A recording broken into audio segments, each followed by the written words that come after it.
Can I ask the clerk then to check which councillors are present so we can proceed with the formal meeting? Yeah, I can go through that. Councillor Best, is Councillor Best with anyone? Councillor Best is with Councillor Purdue-Horan by telephone. Okay. Councillor Bird? Yes, present and correct.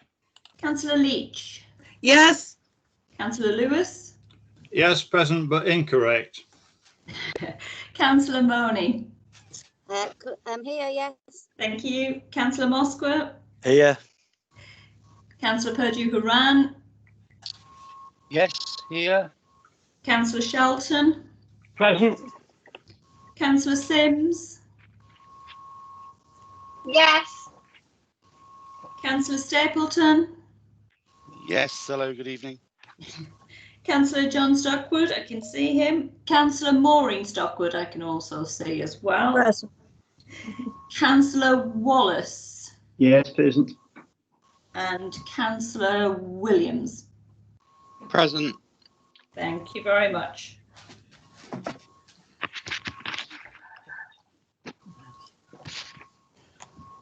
Right, thank you very much. And so I'll begin the formal meeting. Welcome to Bingham Town Council meeting of the 13th of October 2020.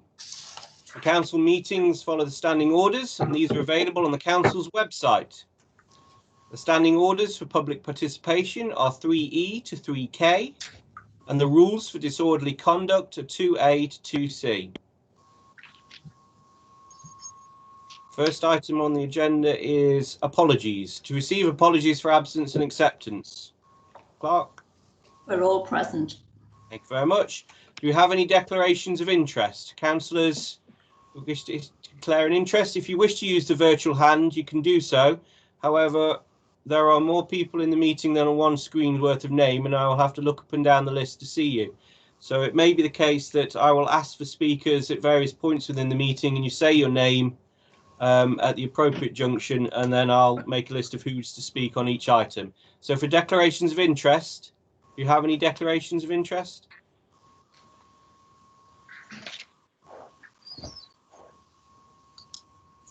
No.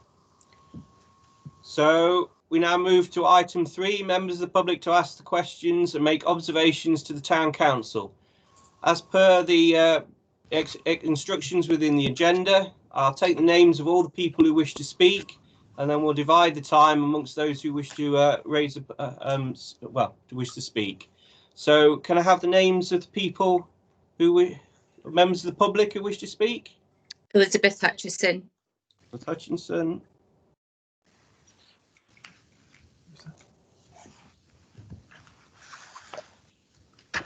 Anyone else? Yeah, Sue Hull. Sue Hull. Anyone else? Yeah. Is that Mr. Norman Mees with his hand up? Yes. Norman Mees.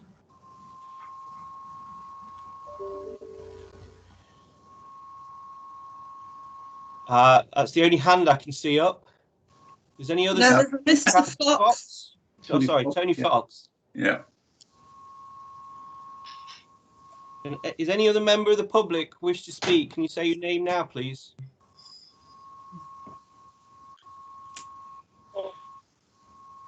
Was somebody speaking?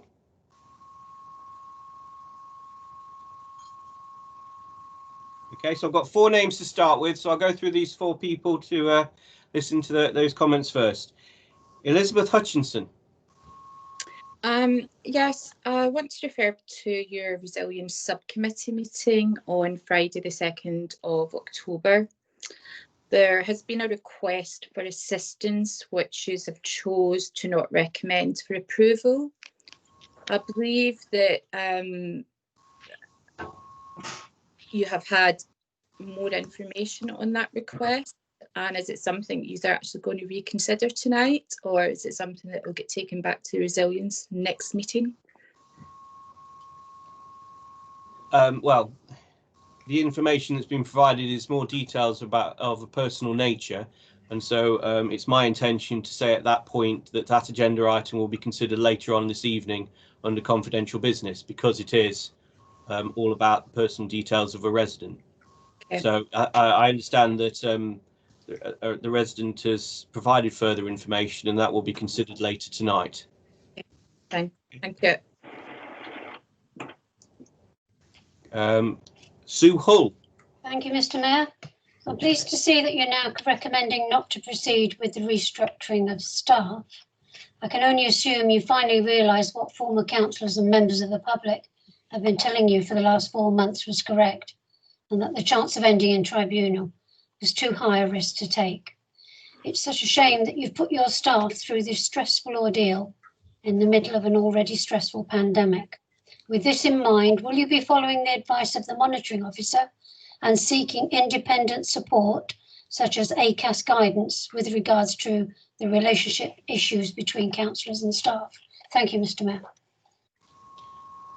The council has a staff handbook, which was developed by HR advisors along with our staff, and we have a full set of ACAS compliant procedures to which we do follow. Mr. Mees, Mr. Norman Mees.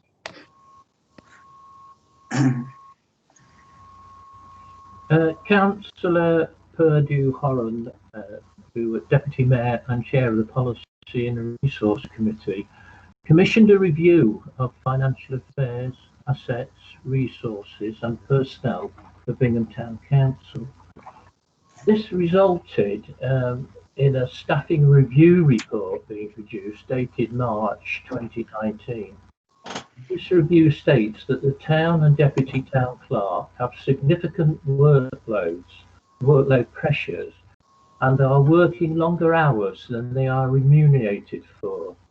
It also refers to the workloads of ground staff. I, with my background, my previous background, show concern for staff and how they're treated.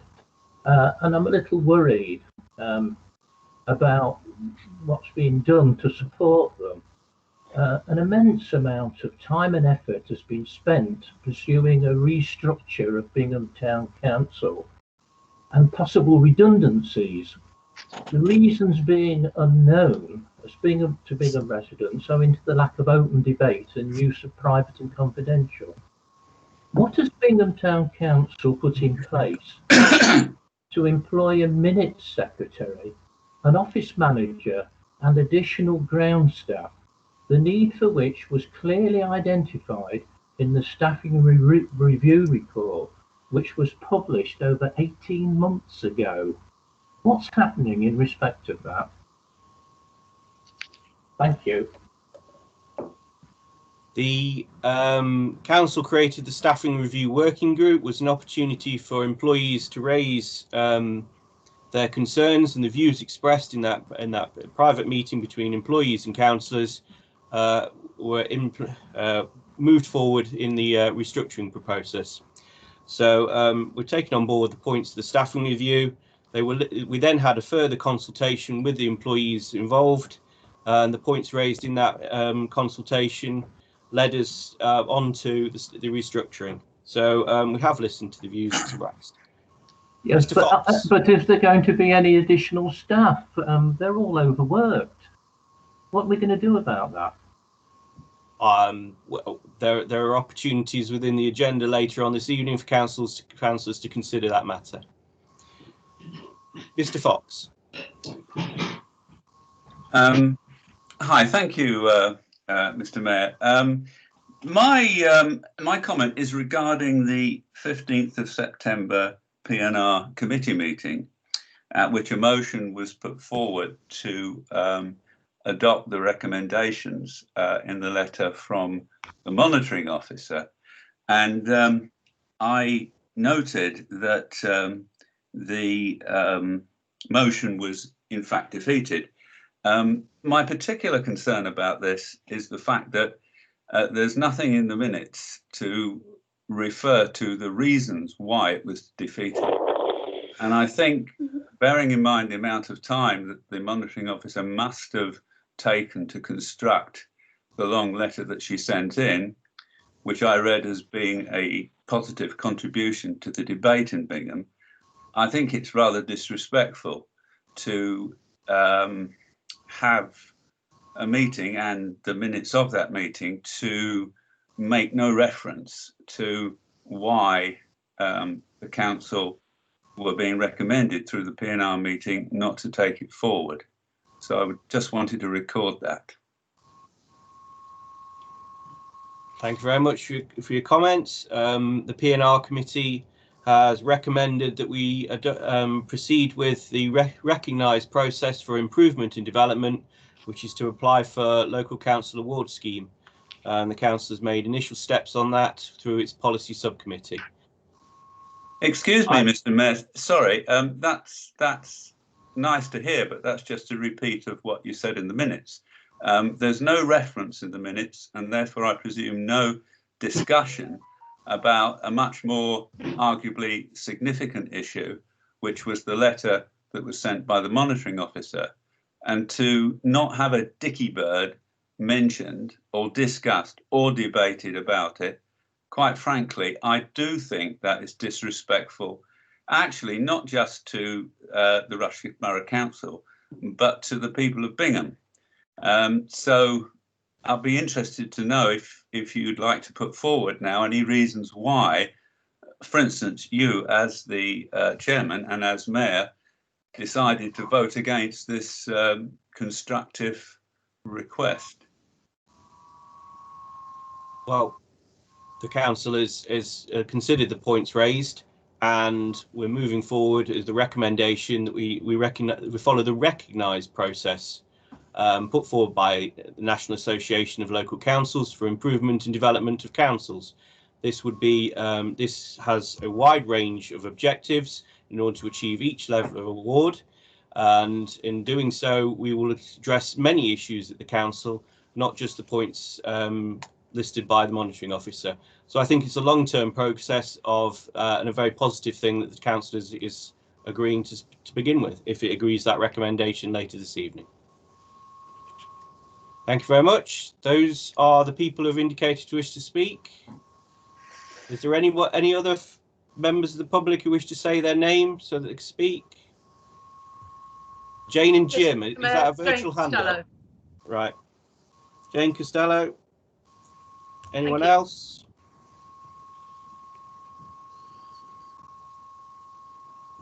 Okay, so I've got two hands up. One is Jane and Jim, and the other one is Norman. I think Mr. Norman Mees has spoken, so Jane Costello to speak now then, please. Thank you, Mr. Mayor. I must admit, I am not surprised, but I'm exceedingly disappointed that you haven't actually answered correctly any of the questions or statements put to you this evening. The people of Bingham, as the Standards Committee of Rushcliffe said, deserve better. We do deserve better, we expect better, and we are looking for better. If you can't do it, perhaps you should quit. Well, thank you for your views. Anybody else wish to speak? Oh, now move on with the rest of the agenda. Mr. Mayor, before we move forward, could I ask you to clarify something for me, if you don't mind? It's a point of information you're asking there. It's a point of information, yep. Please, Mr. Mayor. Yes, thank you. There is a conflict in the paper this evening. Item 6 is to receive and resolve to approve recommendations from the following meetings, and at 6B we talk about the Policy and Resource Committee of the 15th of September, where we resolve to pay an invoice from Ellis Whittam of £5,343. I'll get that right in a moment. 5,300. Oh heavens. £5,343. Goodness, that was easy for me to say. However, motion 8, my own motion, is suggesting that invoice be withheld until we get further explanations from Councillor Purdo Haran. Both of those points fall before item 9, which is the point at which this committee approves the payment of invoices in excess of £5,000. It strikes me that there's a conflict between the resolution at 6B and item 9 in terms of the ability of this committee to agree to that payment. How do you propose to resolve that, Mr. Mayor? It's an unusual situation that a committee had the item on the agenda. As you're aware, the financial regulations currently state that any invoice in excess of £2,000 would come to full council in number 9. I'm expecting that the chairman of the committees, when presenting the recommendations of the Policy and Resources Committee on the 15th of September, will refer to the fact that the actual decision on the invoice in excess of £5,000 is now item 9. In the same manner, much of your motion in item 11 is actually a repeat of a business that occurred within that Policy and Resources meeting. However, these motions have been moved, they've been put on the agenda, and so we'll move forward as best we can. Thank you, Mr. Mayor. It's item 8. Item number 4, minutes. To approve and sign the minutes of the 28th of July 2020. I understand the clerk may wish to speak to this item. Yes, please. Thank you. I wish to apologise to council for the 28th of July minutes. They've been issued and they are incomplete. I'm happy to go through the additions that should be in those minutes, if you wish me to. May I inquire how many additions there's going to be? There are just a few minor. Well, okay. If there's, I think what we're considering is amendments to the minutes that are on the agenda. So if you'd like to list the amendments, please. Yeah. From my point of view, the one on the first page, it has minutes of the extraordinary. It wasn't an extraordinary meeting, it was a full council meeting. Then under 10F, Councillor Purdue Haran asked for a recorded vote. That hasn't been included in that. There was then a break. And then under 11, the subcommittee notes, there was some amendments made to the notes from that subcommittee and some changes, and standing orders was also suspended. On the next page under 14, humanitarian aid, I would like to split out that resolution. So because there was 2 resolutions made under humanitarian grant aid, and again suspending orders. We suspended standing orders so somebody could speak. And particularly for me, under item 17, which is to do with the annual governance and accounting statement, the correct wording hasn't been put in there. It's only been shortened. So I'd like to expand that out, and the resolution to say that all were resolved by council. And then in addition to 19, in terms of the bad debt, because it reads as though Policy and Resources are considering it in isolation when it needs to come back before full council. And after that run through, that is it. So my apologies for those incomplete minutes, but I'm sure as council will realise, things have been rather difficult and things have been we've been short-staffed for some time, but we've sent out incomplete minutes, so I do wish to apologise for that. Okay, well, I think we're considering amendments to the motion to minutes. Do we all accept that? Do councillors accept those minutes? Councillor Shelton, you've got your hand up. Do you wish to speak to this item?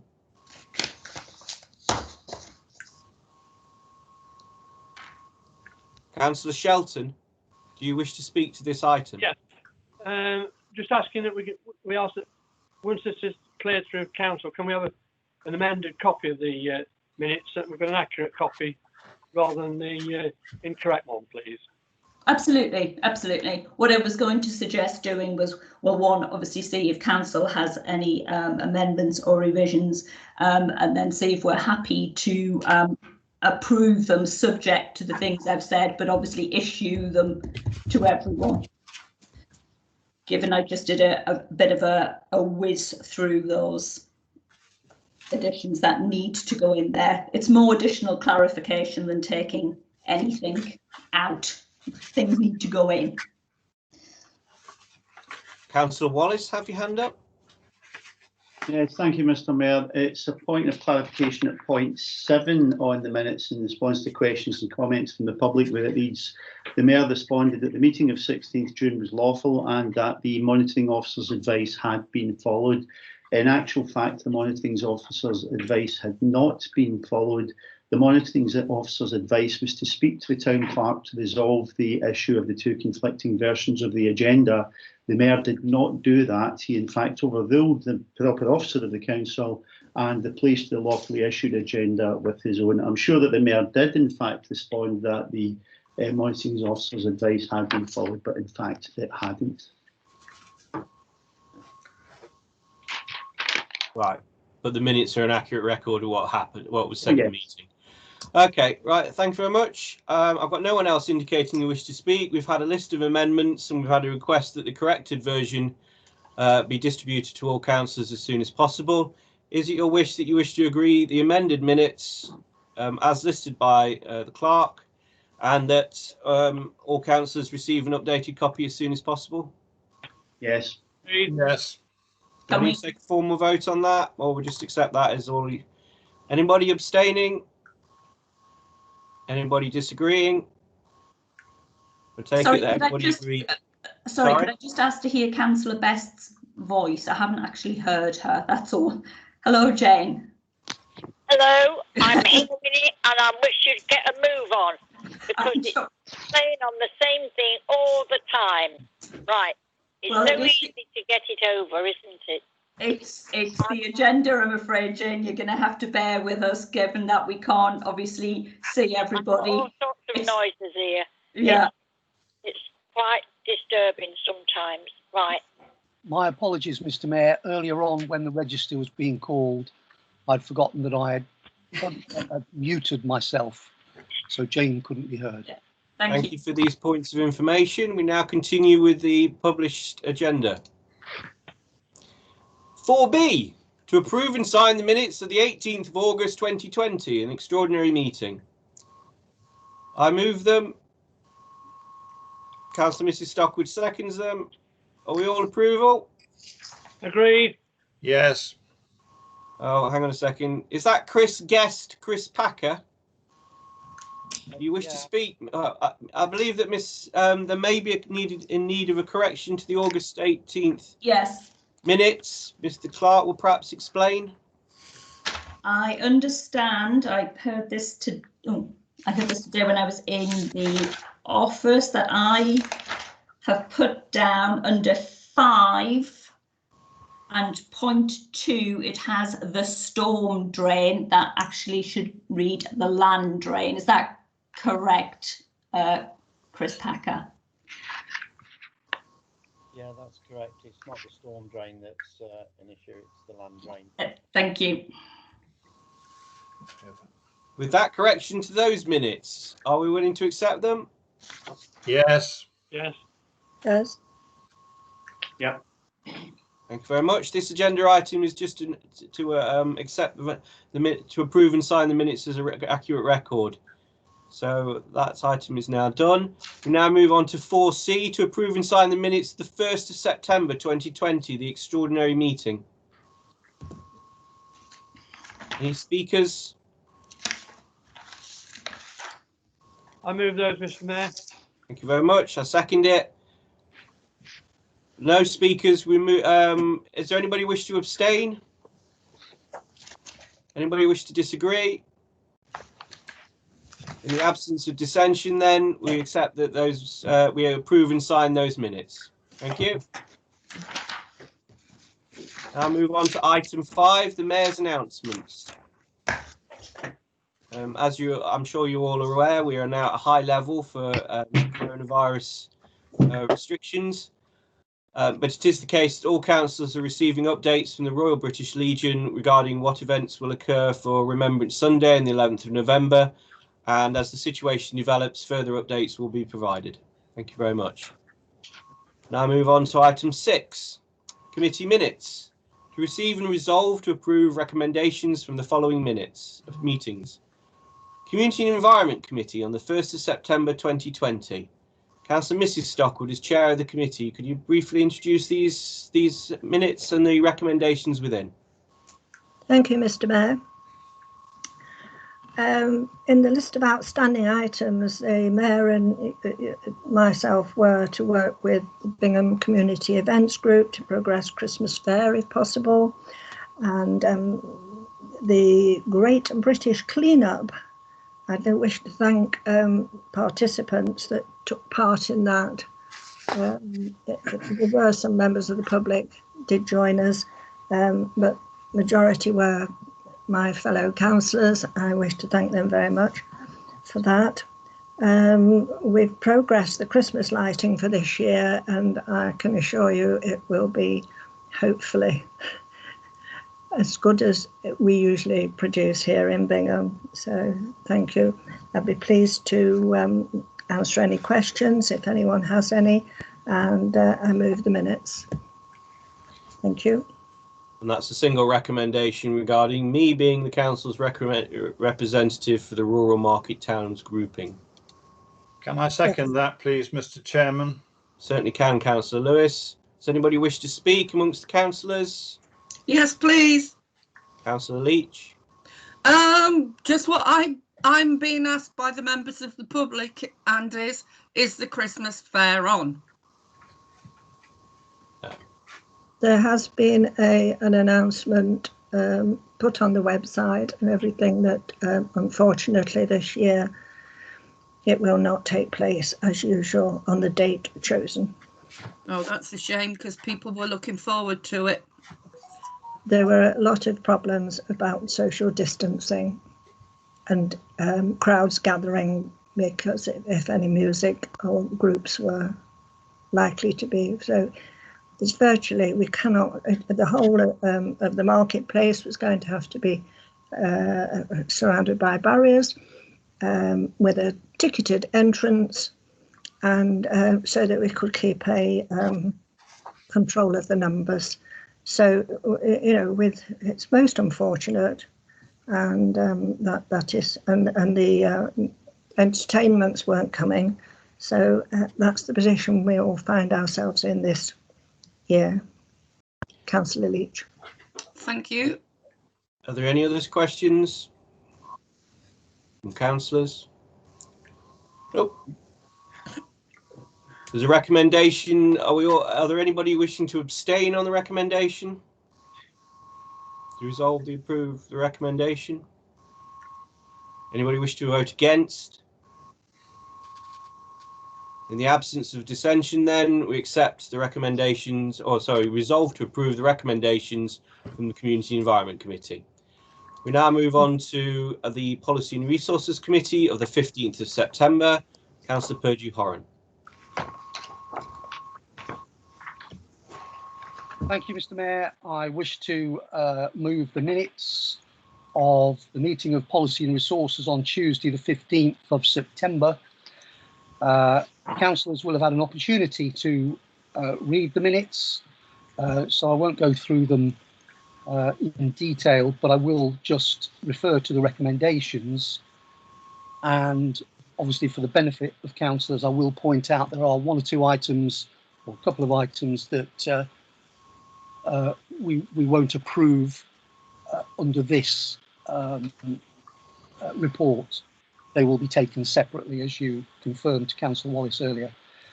So I wish to move the recommendation of item 5, the approval of accounts paid report. Also item 6, the bank reconciliations report.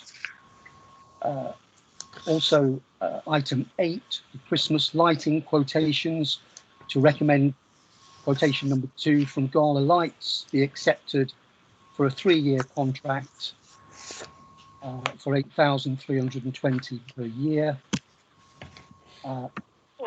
Also, number 9, to recommend the mower hire is extended by a further 4 weeks at £250 a week until we decide what we wish to do with replacement equipment.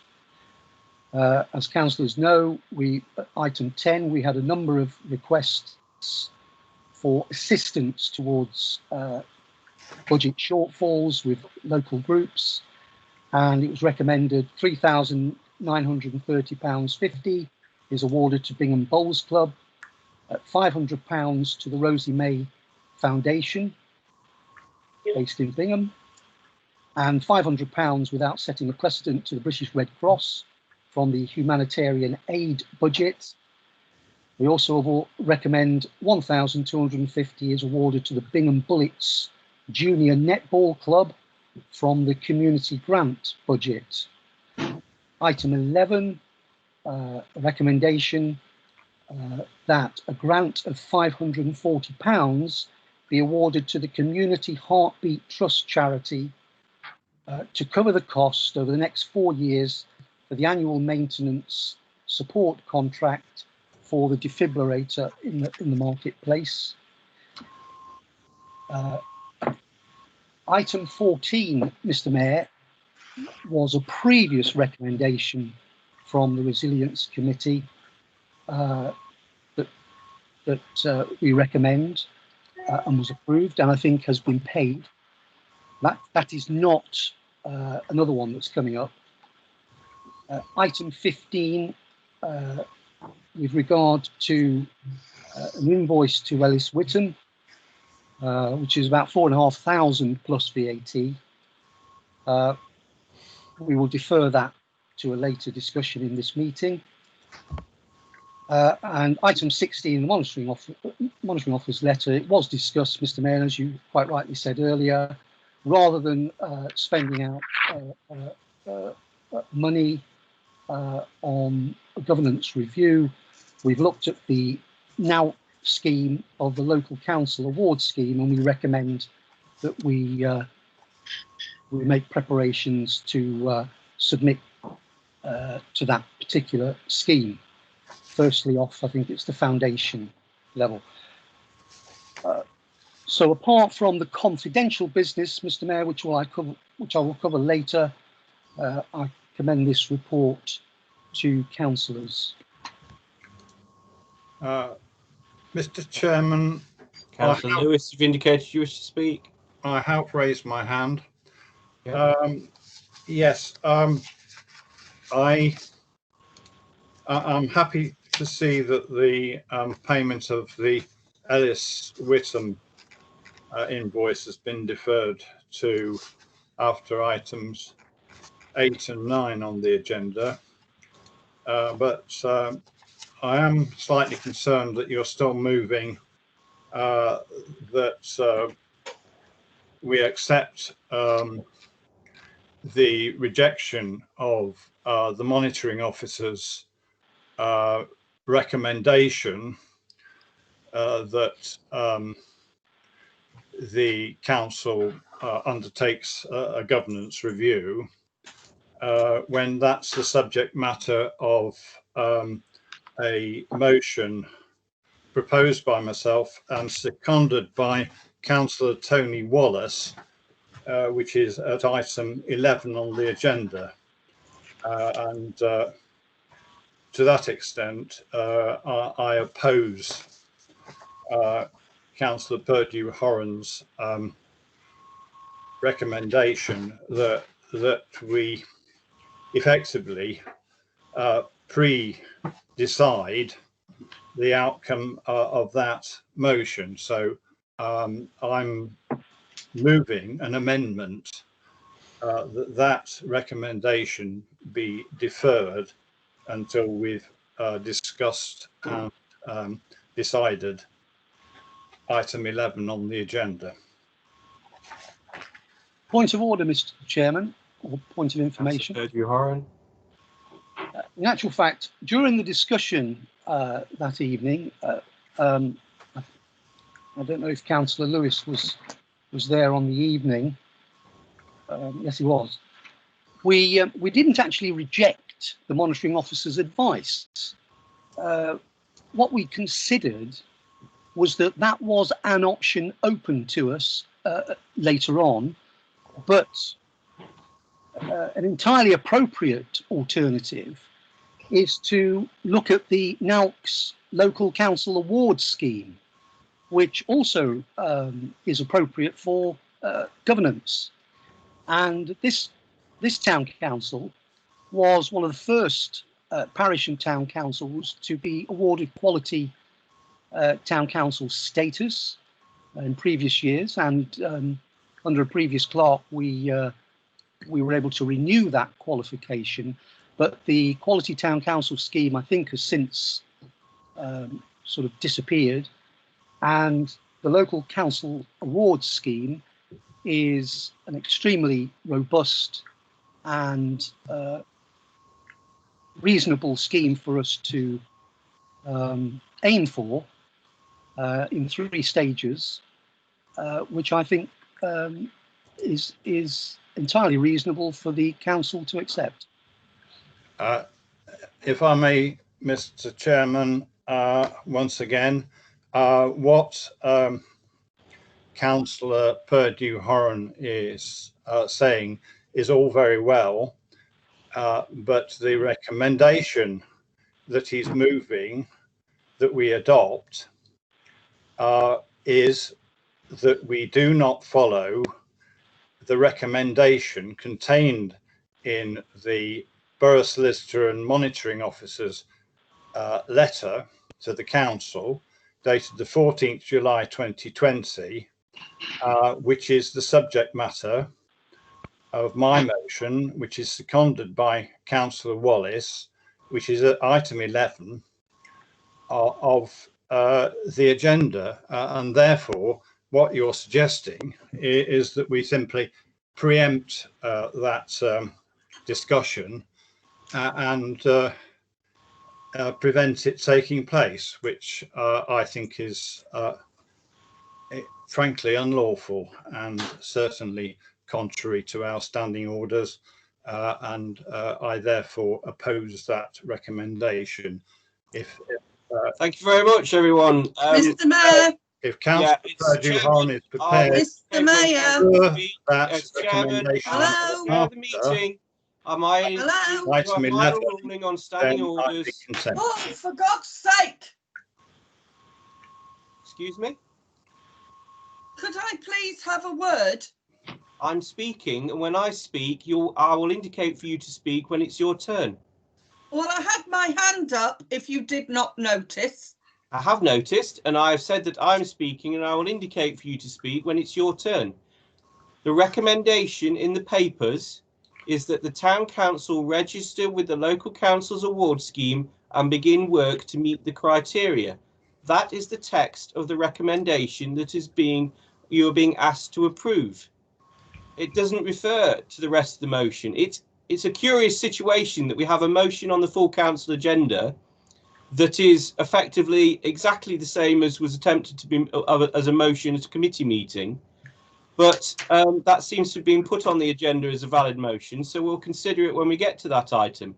But the agenda point right now is the recommendation in the text, and the text says, recommend that the town council register with the local council's award scheme and begin work to meet the criteria. So you're voting on that recommendation, and I've already explained earlier this evening that the motion, as written in the agenda of this meeting, we will come to in due course. I think the 2 items are separate, and I remind you that as chair of the meeting, my ruling on standing orders is final. Councillor Leach. All I wanted to ask was, in that case, why have we got a monitoring officer if her advice is not going to be taken up? That's all I wanted to ask. Is that hard to let me ask, or am I not allowed to? If you wish to speak on an agenda item, you indicate, and I'll get to you in due course. All I wanted to know is, are we ignoring the monitoring officer at Rushcliffe? In which case, why is she the monitoring officer? Councillor Purdue-Horan has just explained the answer to your question. The next person who's got his hand up, as I can see, is Councillor Wallace. I would appreciate if people put their hands down after they've spoken. Councillor Wallace, you've indicated you wish to speak. Thank you, Mr. Mayor, and thank you also for the clarification. Your reading of the recommendation is precisely the same as mine, that there is no recommendation as regards that would impact on motion 11 this evening. The only thing I would say is I don't think it's unusual to have a motion appearing on full council's order paper, such as that, irrespective of what had gone to policy and resource. But for the avoidance of doubt, your reading of that recommendation is precisely the same as mine. So thank you for the clarification. Right. We now have a discussion then. Any further speakers on the recommendations that are actually written and the ones that have been moved within the Policy and Resources Committee minutes of the 15th of September? Do I have a seconder, Mr. Mayor? I'll second them. I'll second. No further speakers. Does anybody wish to abstain? Yes. Yes. Councillor Leach and Councillor Lewis. Anybody wish to disagree? Yeah. Councillor Sims and Councillor Wallace. There seems to be an element of disagreement over this vote. Clark, do you want to go through the names? Yes, please. So, in regards to, we are voting on to receive and resolve to approve the recommendations of those items that have been moved by the chairman from the meeting of the Policy and Resources Committee on the 15th of September 2020, which is item 6B. Councillor Best. Yes, then get on with it. Councillor Bird. Abstain. Councillor Leach, are you staying with abstain? I'm abstaining in the same comment as Jane just made. Right. Councillor Lewis. Yes, I'm continuing to abstain. Councillor Moni. I'm for the motion. Councillor Mosbert. For. Councillor Purdue Haran, you proposed. Councillor Shelton. For. Councillor Sims. Abstain. Councillor Stapleton. For. Councillor John Stockwood. For. Councillor Maureen Stockwood. For. Councillor Wallace. Abstain. Councillor Williams. For. That carried, councillors. Thank you very much. Can I now ask that the chairman of the planning committee presents to us the decisions of the following meetings: the extraordinary planning committee of the 18th of August and the planning committee of the 15th of September. Councillor Shelton, please. There's nothing particular I'd like to highlight. I'd like to move both of them as read, please. Well, I'll second that. We note those decisions then. Yeah. Subcommittee notes. Item number 7, to receive and resolve to approve the recommendations from the following meetings. 7A, Resilience Subcommittee on the 2nd of October. Chairman of the subcommittee, Councillor Purdue Horan, can you move the recommendations? Thank you, Mr. Chairman. Yes, I move the recommendations except for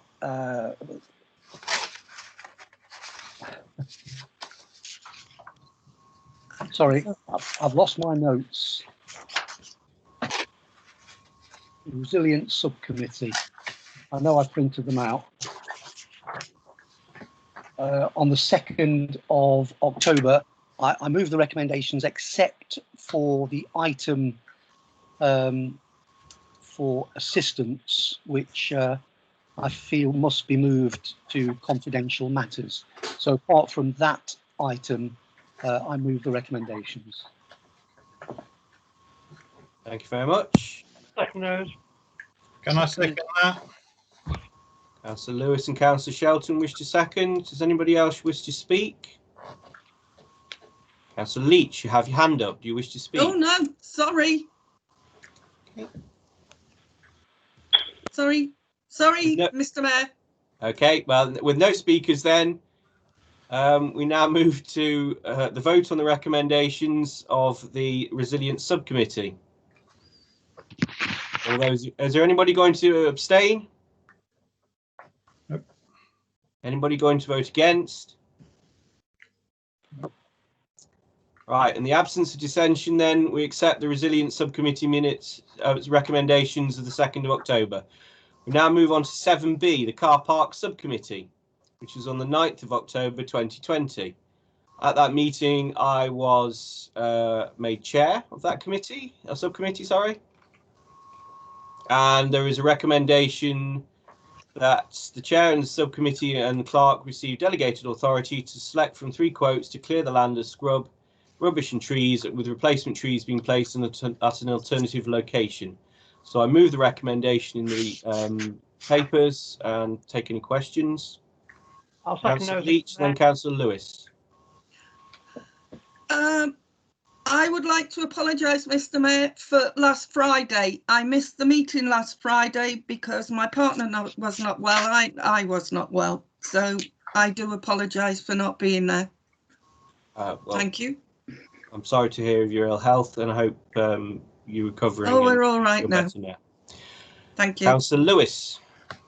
Yes, I'm not opposed to approving these minutes, but as I've pointed out to you, Mr. Chairman, you were quoting and you did put up on screen what appeared to be quite a lengthy document, which had all kinds of diagrams, maps, photos, and other things, which you were referring to in support of your presentation. And I have asked you whether you intended to make that that document available to councillors, because it wasn't with the papers for the meeting, and I haven't received a response, and I would like some kind of assurance that we are going to see it. Perhaps, well, thank you very much for the question. It is the case that perhaps a number of people realise that I prepare or pre-write what some of the things that I'm going to say, so that I remember some of the details of the very many different things that are happening at subcommittees, committees and council meetings. The document you're referring to was my notes on what I wanted to say with regards to an update regarding the project, which is summarised in item 6 of the minutes of that subcommittee. If it's the subcommittee's wish that we work up a more substantial project outline, then I'm certainly happy to work on that and prepare something for further discussion at the next subcommittee meeting. Thank you. With respect, Mr. Chairman, that wasn't the request I was making. I didn't ask you to work up something else. I simply asked you to share with us the document that you were referring to and putting up on the screen. Are you going to do that, or are you not?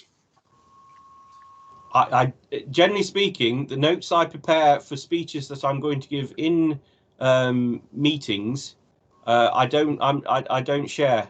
No, it's not a formal meeting. It's not a formal document to the council. It is the notes that I'm going to read from when I give a speech. Usually I prepare them such that I hope to make sure that they complete within 5 minutes.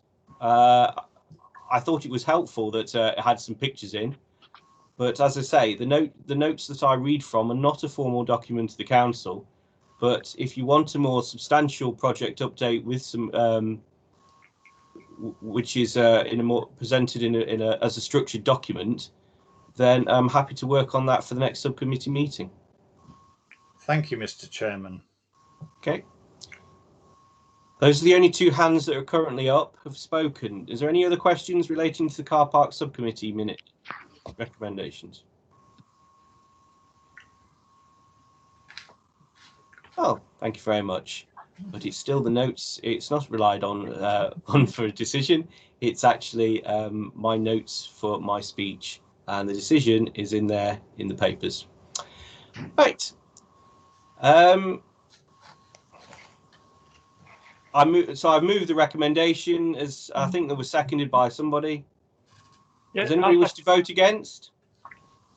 Yes, I would like to abstain now, Mr. Chairman. Okay, does anybody wish to vote? Satisfied with your answer. Okay, thank you very much. Does anybody wish to vote against? With only one abstention, then there doesn't sound like there needs to be a formal vote. I'd also like to abstain, Mr. Mayor. I Okay. anticipated that you would be asking for a formal vote. Okay.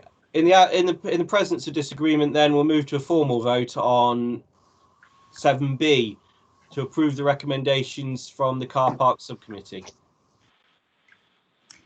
Councillor Best. I am for. I will say yes. Thank you. Councillor Bird. Abstain.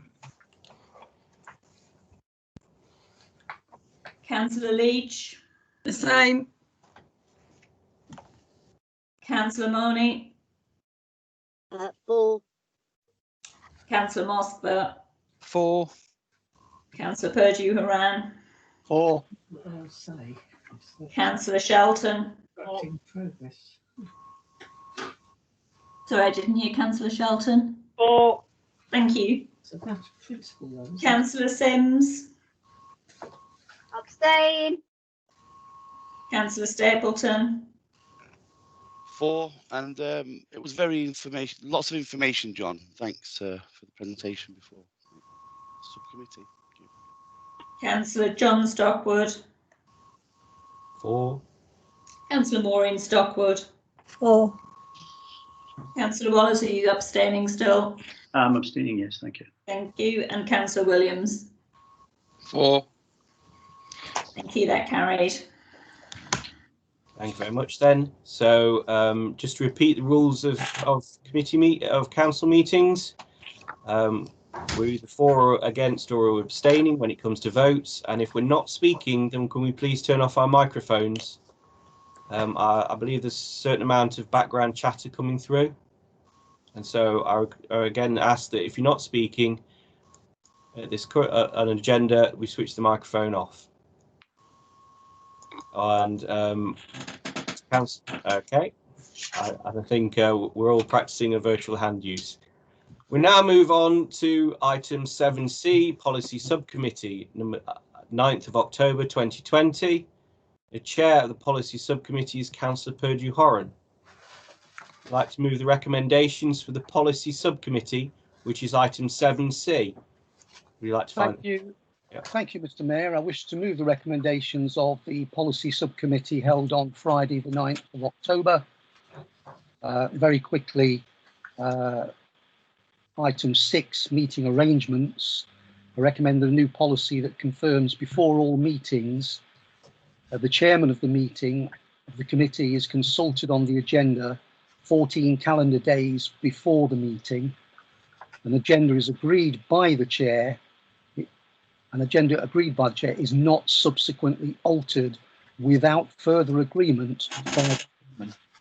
And C, the proper officer must implement 15B, Roman numerals 15, of the council's standing orders. Refer a planning application received by the council to the chairman of the planning committee, or in his absence, the vice chairman, within 2 working days of receipt, to facilitate an extraordinary meeting if the nature of the planning application requires consideration before the next ordinary meeting of the planning committee. And there are various sort of business tidying up during full council meetings. In this day and age of digital communication, our council cycle of 8 or 9 weeks is not always helpful when there are announcements that can be made, and we can put them on the website.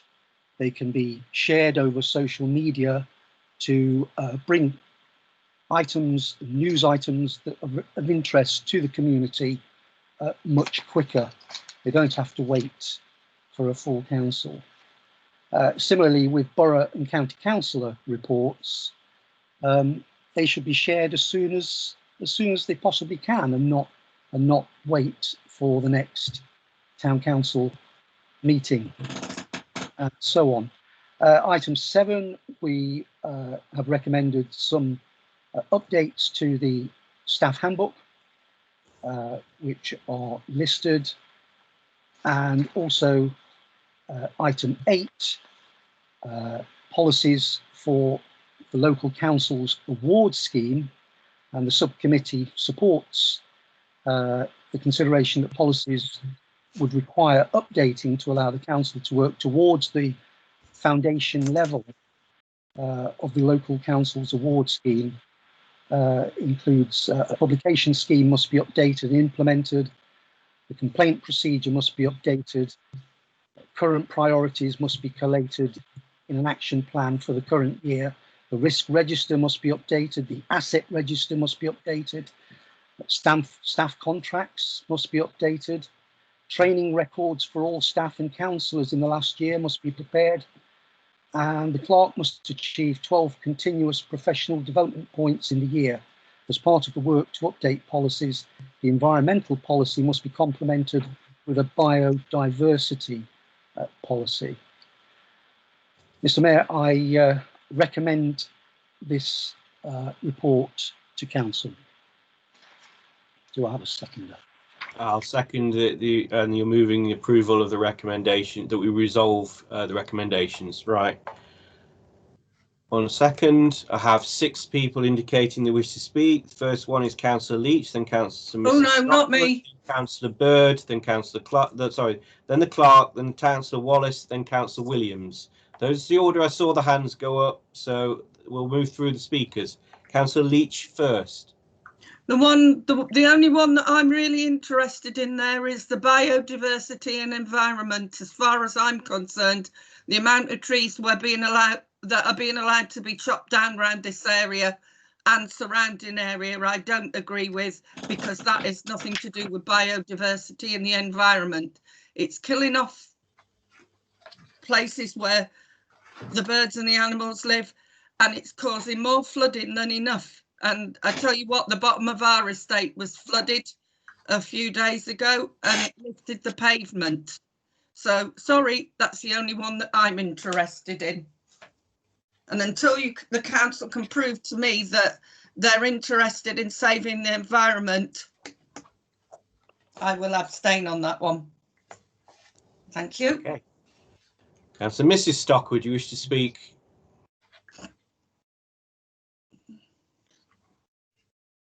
You got your virtual hand up.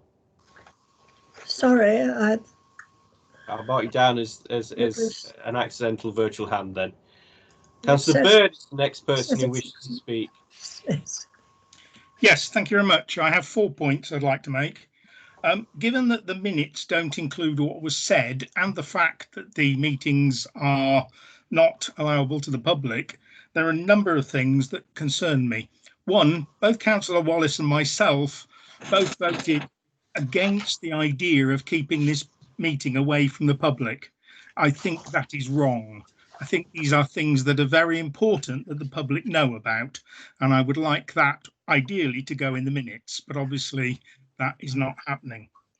The second thing that I'm concerned about, again, is to do with the minutes, that Norman Mees spoke earlier as a member of public, and one of the things he mentioned was the need for more support in the office. We need a minute secretary. I raised that. It's not in the minutes, and again, I understand it's not in the minutes, but given that the public doesn't have access to this meeting, they don't know what their councillors are saying, and I think this is very important. The third thing that I'm concerned about is this thing about 14 days, calendar days before the meeting, and the fact that it can't be changed. It can be changed by the mayor, but that then means that if the mayor decides that the thing we are putting forward, and that's any councillor, doesn't fit in with what's needed, he can then simply say, no, that's going on. Now, I agree we've got 14 days to put it in, and in some respects, I'm well in favour of that, because it means where the planning takes place, the documents are going to be there and so on. But it does concern me that it is in effect one rule for the mayor and no rule for residents. And the final thing I wish to mention is in 6C, it says, or in his absence, vice chairman if there is one. I think I'm the vice chairman of planning, just to let you know. Thank you. Okay, yes, I was aware of that. Right, the clerk has indicated she wishes to speak. Yes.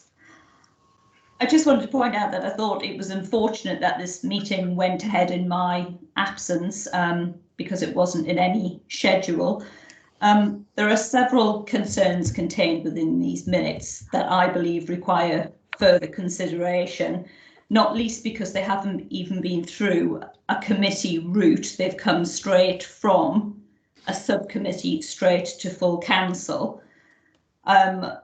So I find the timing of the subcommittee and this meeting of full council almost that it coincides with my holidays quite interesting.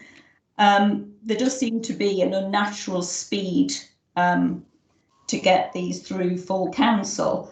The first thing I'd like to point out is in regard to 6 with the meeting arrangements. I would like to point out that the clerk actually owns the agenda. It is a council document, so I don't see why it would need further agreement from the chair of any committee meeting or council. Also in regard to 6C, we already do this. If there is going to be an extraordinary planning meeting, we would consult with the chair of planning around why an extraordinary meeting was being called. I carry on, and during full council minutes, questions that consultations will not appear on the council agenda. I'm questioning why council would not want to say on a consultation. I'm thinking particularly at the moment of the consultations around the unitary position. If council is not going to have a say on this, I'd almost question why the deputy mayor is attending a meeting tomorrow about unitary if the council is not going to hold a position on this. Written representations from members of the public for agenda items are to be correspondence. I'd ask why in regard to that. And then correspondence will be reported to the relevant committee or subcommittee or addressed to a complaints procedure. Again, I'd ask for definition around correspondence. After all meetings, draft minutes of 14 days to be released. I would ask how council are going to facilitate that given our lack of resource. Updates to the staffing handbook, it seems to particularly apply to me. So I'd be asking, why am I being treated differently, it would appear? And also I'd ask about why it is automatic that I am being line managed by the mayor or the chair of policy and resources, given some opposition recently to my position. That doesn't seem entirely fair, open or transparent. I'd ask under what power it would be being done. Especially when we talk about in standing orders that it will be 3 councillors from across the political parties. That is also referenced. I then move on to items in relation to the local council's award scheme. The items of policy that you wish to be updated on. Obviously, there are other policies that need working on and need to understand where that fits in priority. And in terms of the clerk must achieve 12 continuous professional development points, I think we need to discuss that item. And then we go on to policy and decision implementation. Whilst I obviously welcome the recognition that it would appear that we're to receive more staff, I'd like to have a better understanding of on what basis a locum clerk would be brought in, and if the locum clerk is the correct resource that we need, given I haven't been actually consulted on this.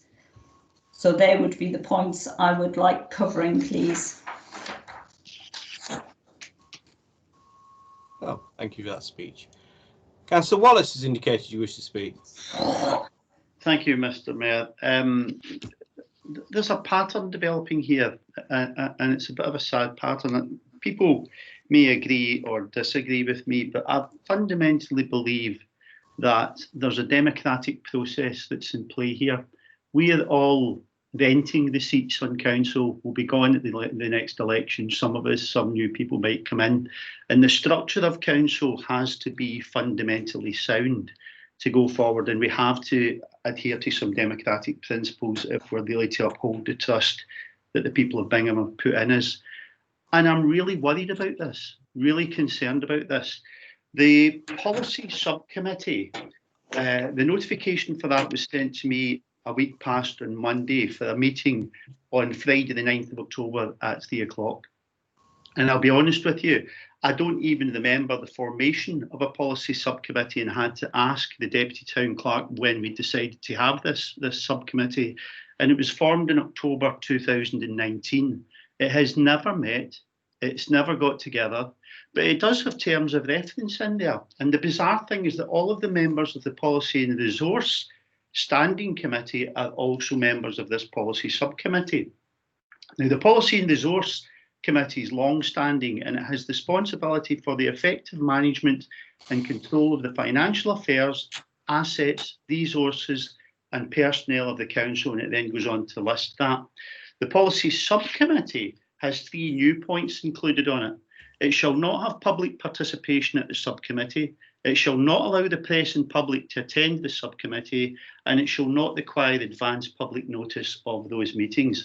Those 3 items are anti-democratic, and they're something that really stick in my throat. On Monday, the 5th of October, having received that receipt, I asked for papers to be submitted in advance of the meeting. There were no papers prepared, nothing whatsoever. The Mayor introduced a raft of new proposals, and in fact, 28 new proposals were put forward in the space of an hour, and they were seconded by Councillor Shelton, who presumably understood the verbal report that was given by the Mayor far better than I did, but I accepted at the time that it was difficult to assimilate that amount of information. And now that I have seen those proposals, I'm seriously concerned about this. Seriously concerned. We have standing orders that we voted on and have in place for this council for some considerable time about how we conduct meetings. I've placed 2 motions on the agenda tonight, and so has Councillor Lewis. And yet, in the space of a few minutes on Friday afternoon at 3 o'clock, the Chair, the Mayor, introduced a new provision that we have 14 days before the meeting. He agrees and consults with the clerk on the agenda, and that only he can change that agenda within 14 days. That flies in the face of our standing orders. That flies in the face of how council should be organised, and it flies in the face of good governance. Full council will no longer receive reports from councillors on the borough and the council. Now, that might be quite dull for people, but it's fundamental to good governance that we're open to challenge all of us as councillors, and that includes those councillors who report on other meetings. They should continue with those reports. Written representations from members of the public for agenda items will be referred to the relevant subcommittee, so the public's questions will go to a subcommittee that they're not allowed to attend in some circumstances. The Policy Subcommittee is a subcommittee of the Policy and Resource Committee. This never went to the Policy and Resource Committee as it should have done. We have got a mayor here riding roughshod over the arrangements we've had in council for some considerable time. The updates in the staff handbook, you're absolutely right on the town clerk. Currently, the town clerk's terms and conditions are governed by the Policy and Resource Committee. Specifically, terms and conditions of employment for employees are included on there. At a stroke, the Mayor, the Deputy Mayor and the Chair and Policy and Resource have taken that power unto themselves and away from the Policy and Resource Committee.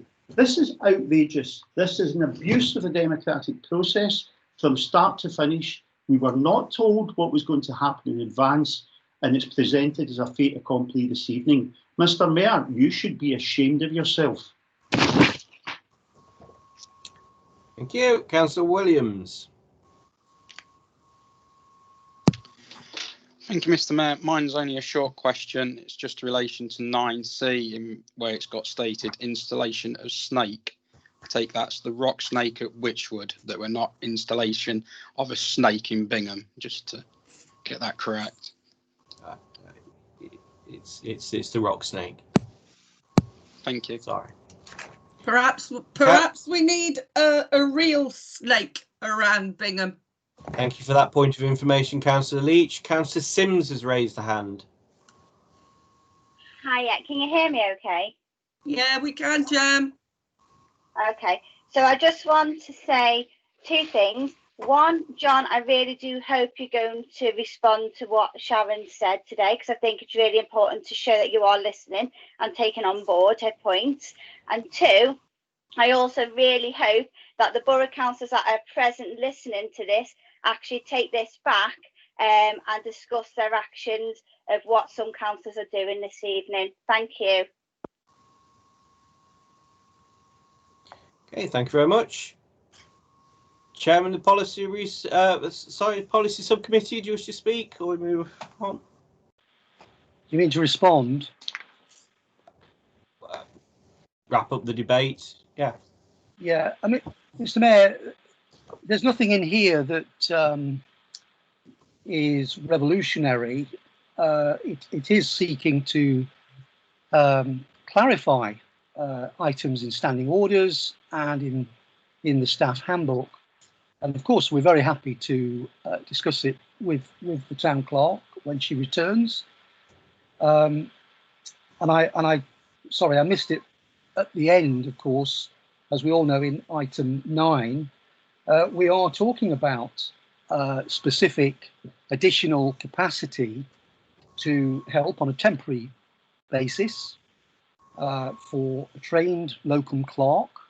And I say trained, so we don't have to, as staff have mentioned to me in the past, that they don't have to take time to train somebody, but for somebody to come in who is experienced, to work along with the clerk and the other staff to get on with specific projects and to move things along that have been frustrating quite a number of our councillors up to recently. And I accept we've had challenges with, the coronavirus and all of that, but it's about moving things on and helping the council get back on track. And the policies for the local council award scheme, this is all NAUC stuff, National Association of Local Councils. This is not stuff we are making up.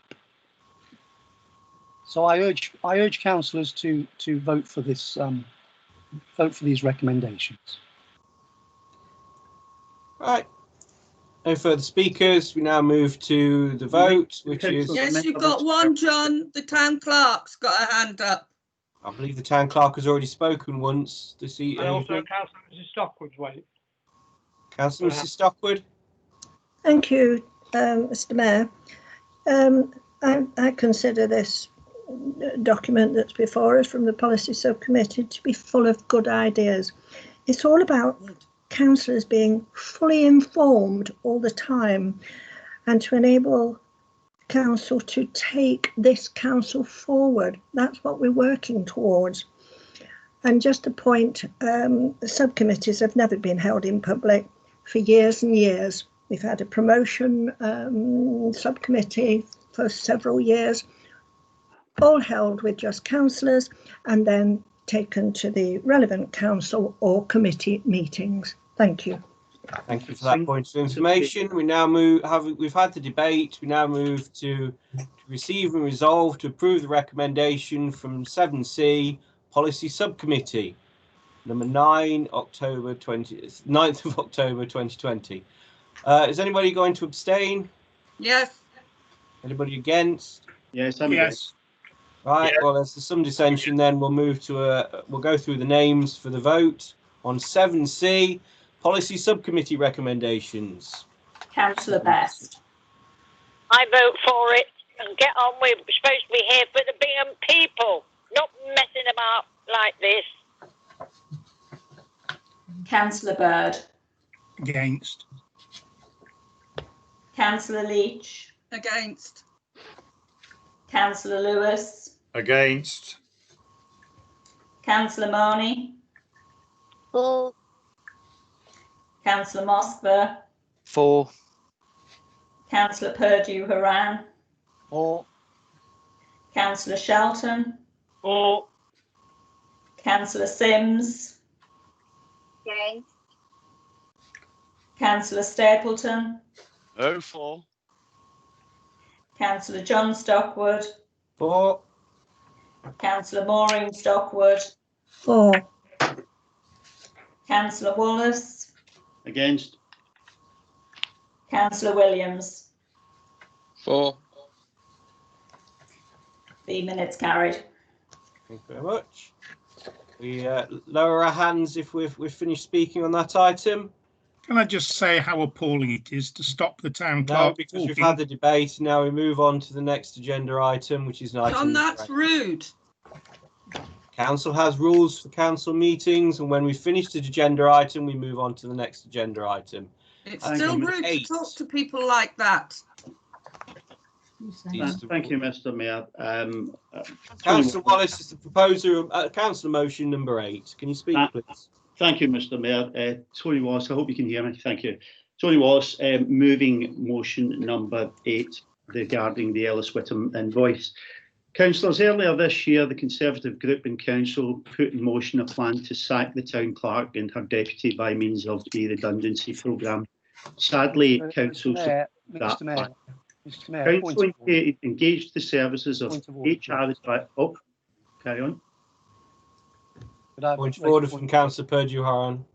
Well, first of all, Mr. Mayor, straight away, I must pick up Councillor Wallace for that disgraceful suggestion that that I was involved in sacking plans to sack staff, and as he's obviously going to bring in staff into this motion, I feel that so strongly that we must move this item to confidential matters if it is involving personnel.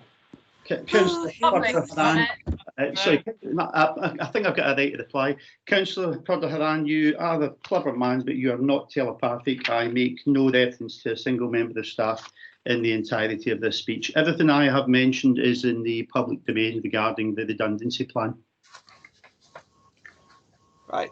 Yeah. Well, I'd just point out then that it's point of information being raised that if it is going to be a discussion about confidential legal advice, then it will end up in confidential business. Thank you. Councillor Wallace, can you continue speaking then, please? Thank you very much. So, council engaged the services of HR advisors at Ellis Whittam to provide HR advice in support of the resolution to make the role of the deputy and the town clerk redundant, following a consultation process, Councillor Purdue Haran. For that work, council was invoiced for £4,452 plus VAT, a total of £5,343. Now, I'm a member of the Bingham Town Council Policy and Resource Standing Committee, which I referenced earlier on. That committee is responsible for the effective management and control of the financial affairs, assets, resources and personnel of council, including payments of accounts, terms and conditions of employment for employees, management of the main council office, old courthouse, town office, rooms and depot, responsibility for funds held in the financial budgets, etc. In short, I, along with the rest of that committee, are responsible for how council spend the taxes that the public pay. And I take those responsibilities very seriously. In that capacity, I wrote to the town clerk and the chair of policy and resource asking for full details on what we'd spent the money on, for a copy of the invoice and a copy of the correspondence and contact for which we'd spent over £5,000 of taxpayers' money. And for the benefit of Councillor Purdue Haran, I will not be going into details around that. Because I got no reply from the chair of policy and resource, I did receive an extraordinary email from the mayor, which I'll refer to later on, but not at this point. Councillor Purdue Haran has consistently refused me to provide me with any information to support that expenditure. At the Policy and Resource meeting on the 15th of September, it was resolved that this invoice be paid, and I agreed with that proposal. However, following that, the Chair of Policy and Resource expressed his personal concerns about the inconsistency of some advice. Are you now talking about what happened in confidential business, Mr. Councillor Wallace? Well, I'm not going to talk about the confidential business, but I'm going to talk about some concerns that were expressed at the meeting about the quality of the matters that was undertaken. Which was discussed in the confidential business. I think you realise that the comments that you're talking about were actually part of the discussion of confidential business. It was raised in confidential business. My concern is that the Chair of Policy and Resource had worries himself about the quality of the advice we'd received from Ellis Whittam.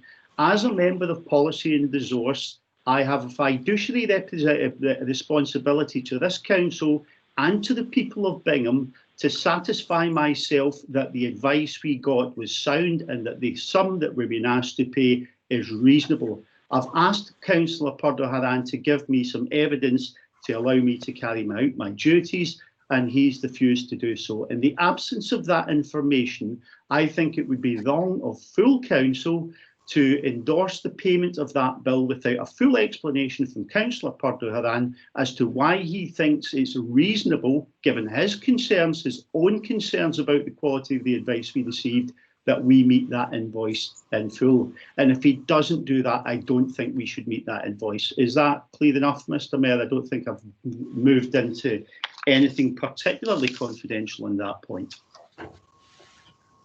Well, that's. I mean, if I mean, your entire motion refers to stuff that was actually said within confidential business. But anyway, we are where we come are. To that point maybe later, Mr. Mayor. But you've moved your motion. I presume Councillor Lewis is seconding it. I've raised my hand. Excellent. And I am speak to it now, then? Motion, and I wish to speak in favour of it. Councillor Lewis to speak. Thank you. First of all, I would say that my concerns are not about the use by this council of so-called HR consultants. It is not confined to the one firm, Ellis Whittam Limited. There is another company called Castle Associates Employment Law Limited, which causes me even more serious concern.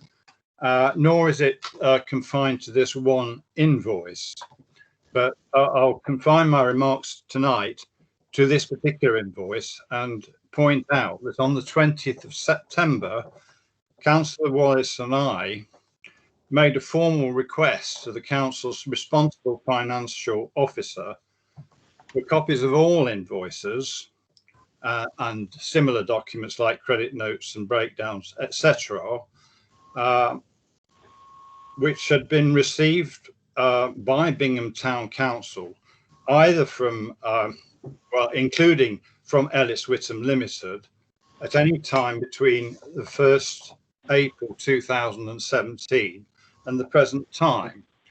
Now, that request was passed on to yourself, Mr. Chairman, by the responsible financial officer and hasn't been complied with. And I've received no response direct from you, but I am aware that on Friday, the 2nd of October, you sent an email to the responsible financial officer in which you thought it appropriate to describe my request as unreasonable and vexatious time wasting on my part, and to threaten the responsible financial officer with adverse consequences if she complied with it. Now, I think that what we need to, the issues that we need to address are whether Ellis Whittam's fees represent good value for money, bearing in mind that the council could have obtained impartial and expert legal advice from any of the 4 members of a qualified legal team, 2 of whom have specialist knowledge and experience in employment law free of charge by virtue of our membership of the National Association of Local Councils. And we also would like to know who, the identity, who has given this advice and provided these services within Ellis Whittam Limited, and what qualifications and experience they have. We'd like to know what rate their time has been charged out at, the length of time that they've spent on every recorded service, and we also would like to know whether any excessive amount of time was spent on any particular service or was duplicated, whether any of the advice or services charged for were negligent or incompetent. Councillor Lewis, clearly, you're actually seconding a motion. Clearly, the view it's difficult to speak to the motion text. We'd like to know. I remind you, you've had about 5 minutes. Supervision. Right. And we'd like to know about the adequacy of the instructions given by this council to that company, and also whether that any advice given was fully, fairly and adequately reported by yourself, Mr. Chairman, and Councillor Purdue Horan to their fellow councillors, including myself. Right. Okay, So those are my concerns. Right, and that was you seconding the motion. Councillor Clark has your hand raised, then Councillor Williams. Thank you. I'd just like to raise 2 things in response to Councillor Lewis's. Just to say, yes, I confirm that we did receive that request, but we haven't had a chance to fulfil with that information, and also to confirm that that request was not sent on to the Chair of Policy and Resources. I did not send that on, and I think I outlined that in an email as well to Councillor Lewis. Thank you. Right. Councillor Williams. Thank you, Mr. Mayor. I would just like to ask Councillor Wallace and Lewis if they could clarify what are we actually debating in this motion. Are we debating all invoices from Ellis Whittam, or just this one that we're talking about? Because we just had a whole list of invoices from Councillor Lewis regarding Ellis Whittam. I'm lost at what their motion is detailing and requesting in the motion. Thank you. May I give my answer to Councillor Williams? Point of information from Councillor Lewis, which is regarding removing the motion. I just say that for the purposes of tonight's meeting, my request is confined to that particular invoice, but my concerns range over the whole period during which this council has received and been charged for in a very large sum, well into the 5 figures, for the services and advice of that company, and that started, as far as I know, in early March 2019 and continues to this day. Well, thank you for that answer. So Councillor Leach has raised a hand. No, I haven't. My machine keeps playing silly buggers. Right, excellent. Right, we've heard the mover and the seconder. Does anybody else wish to speak? Mr. Mayor, yes, if I could just respond. Councillor Wallace says that I've not provided any information to him. He well knows that that is the opposite to the truth. He has received the result of the consultations with staff. I won't go any further than that on individuals, but he requested the result of the work, basically, in the consultation. He's received that. He's requested a copy of the contract, which he didn't realise he'd already received at a previous full council along with all councillors and voted, I think, to approve that contract, if my memory serves me correctly. He asked for the time log, which I received from Ellis Whittam, and he's received that from me. That time log coincides with my diary, and so in terms of the 4,453 plus VAT, VAT element, of course, is not borne by Bingham taxpayers. We get that back. So the actual bill is just under £4,500 for the full consultation. And Bingham Town Council entered into a full consultation with staff, and quite rightly were supported by independent HR professionals.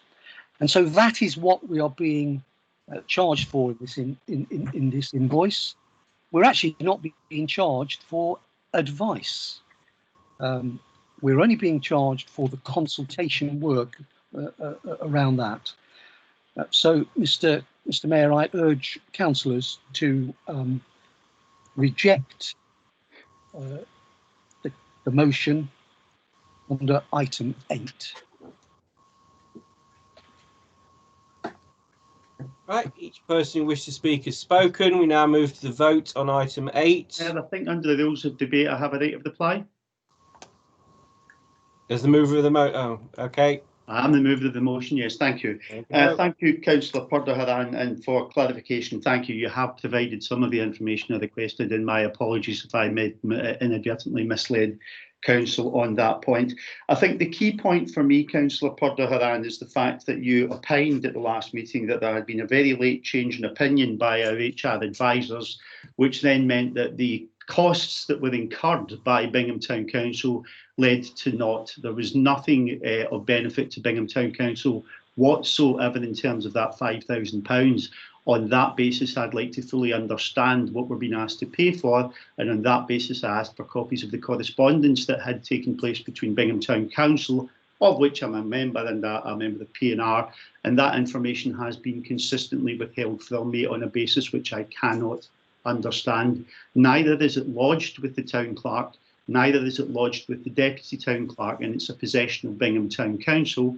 If you have concerns about the confidential nature of that information, then I'm sure that it could be locked in a safe away from prying eyes. But I don't think it's reasonable that you are holding it and will not share it with other members of Council.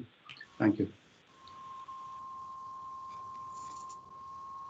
Right, we now move to the vote on number 8. Councillor Clark, can you go through the names, please?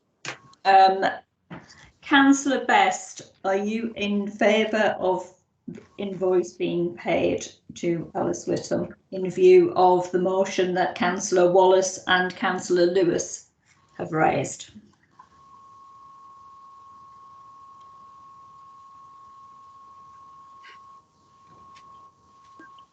I have to. Sorry. Microphone muted. Your microphone's muted. Mr. Mayor. I heard you, Horan, you're muted. Sorry. Councillor Best has been asked whether she's for or against Councillor Wallace's motion. Well, I'm so confused. I'm fed up and falling asleep. Can we please move on to something more interesting instead of waffling about the same thing over and over again? Right. That's against. Are we in favour of paying this bill? No. Excuse me? Sorry. Councillors, sorry. Councillor Best, when we were muted, Councillor Best made it clear. Mr. Mayor, Councillor Best made it clear that she wished to pay the invoice. Right, so she's against the motion. Yeah. Not what I heard, Mr. Chairman. No, she did not. Can you say it again, Jane? I said I'm in favour of paying bills that we owe, and I am for paying it. Yeah. Oh, Had your arm twisted. just said the reverse. Disgusting. Councillor Bird. I support Councillor Wallace's statements, and we should not pay this bill. We just move for or against the motion, please. Councillor Leach. I'm the same as Rowan. Councillor Lewis. I'm for the motion and against paying the invoice. Councillor Boney. I'm against the motion and for paying the invoice. Councillor Moskva. Against the motion, for paying the invoice. Councillor Purdue Haran. Against the motion and for paying the invoice. Councillor Shelton. Against and for paying the invoice. Councillor Sims. For and against. Councillor Stapleton.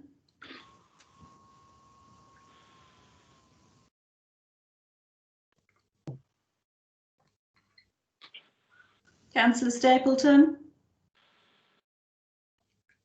Councillor Stapleton's muted at the moment.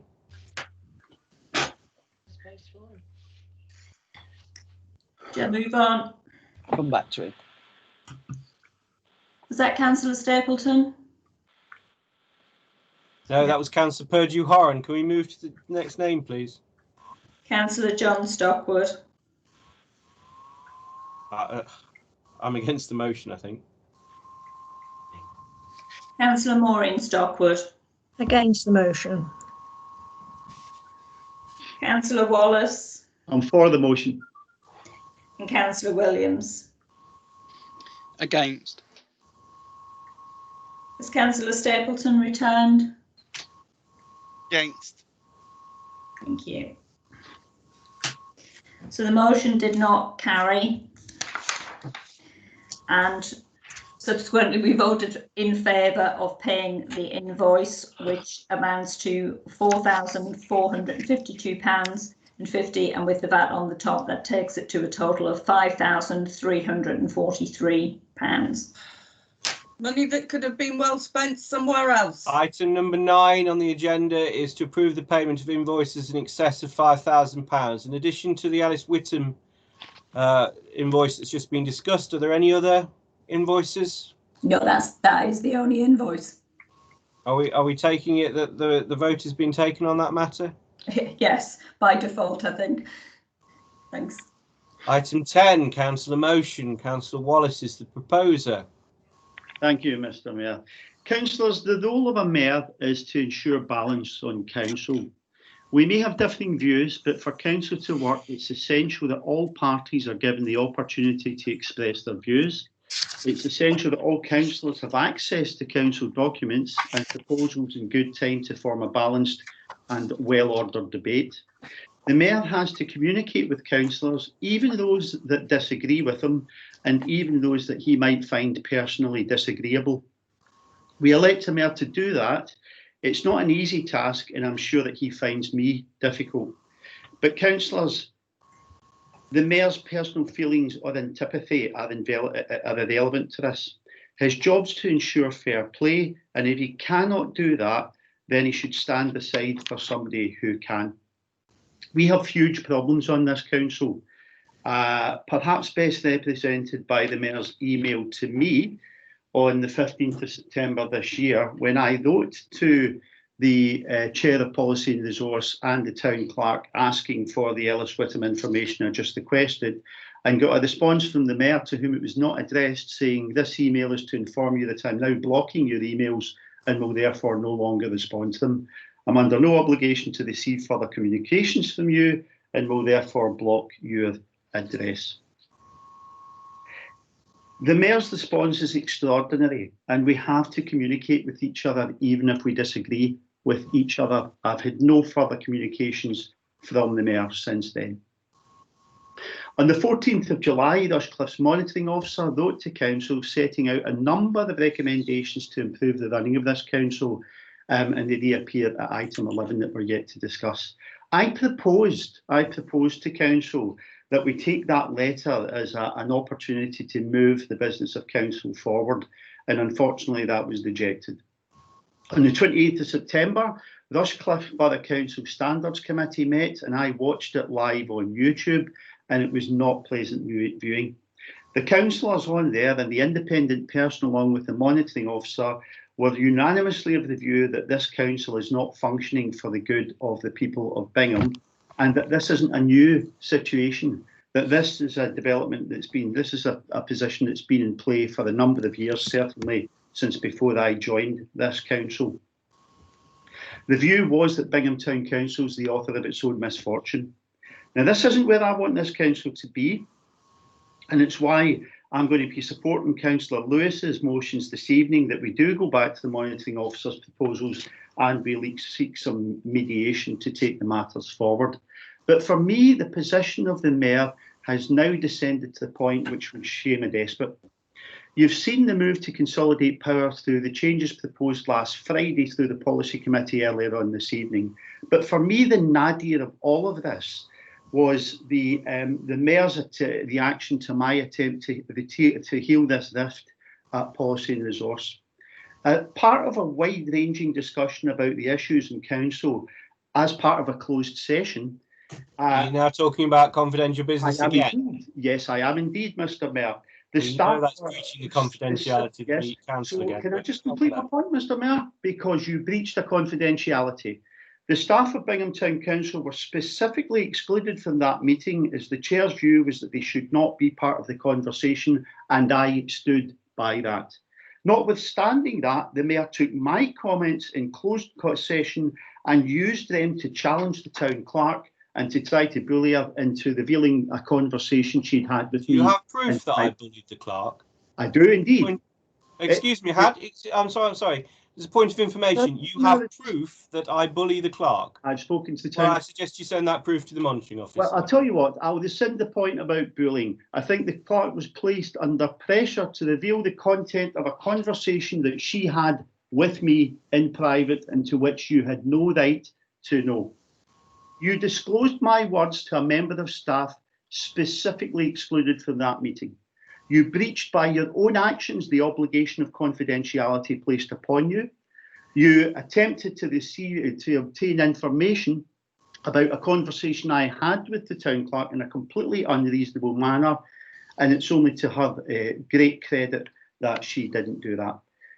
Councillors, Bingham elects a mayor every year, but I accept that this is not every year. This is a dreadful year and it's an unusual year. It was expedient for Bingham Town Council to extend the mayor's term, and we did so in May, and I think I even supported that. But we're now in October. Rushcliffe Borough Council has a new mayor. She came into place on the 2nd of July. And if Rushcliffe can do it, why not Bingham? It's time we had a change of mayor. It's time that we started to move this council forward. And it gives me no pleasure to say this. Thank you. I'll move. Councillor Lewis is the seconder.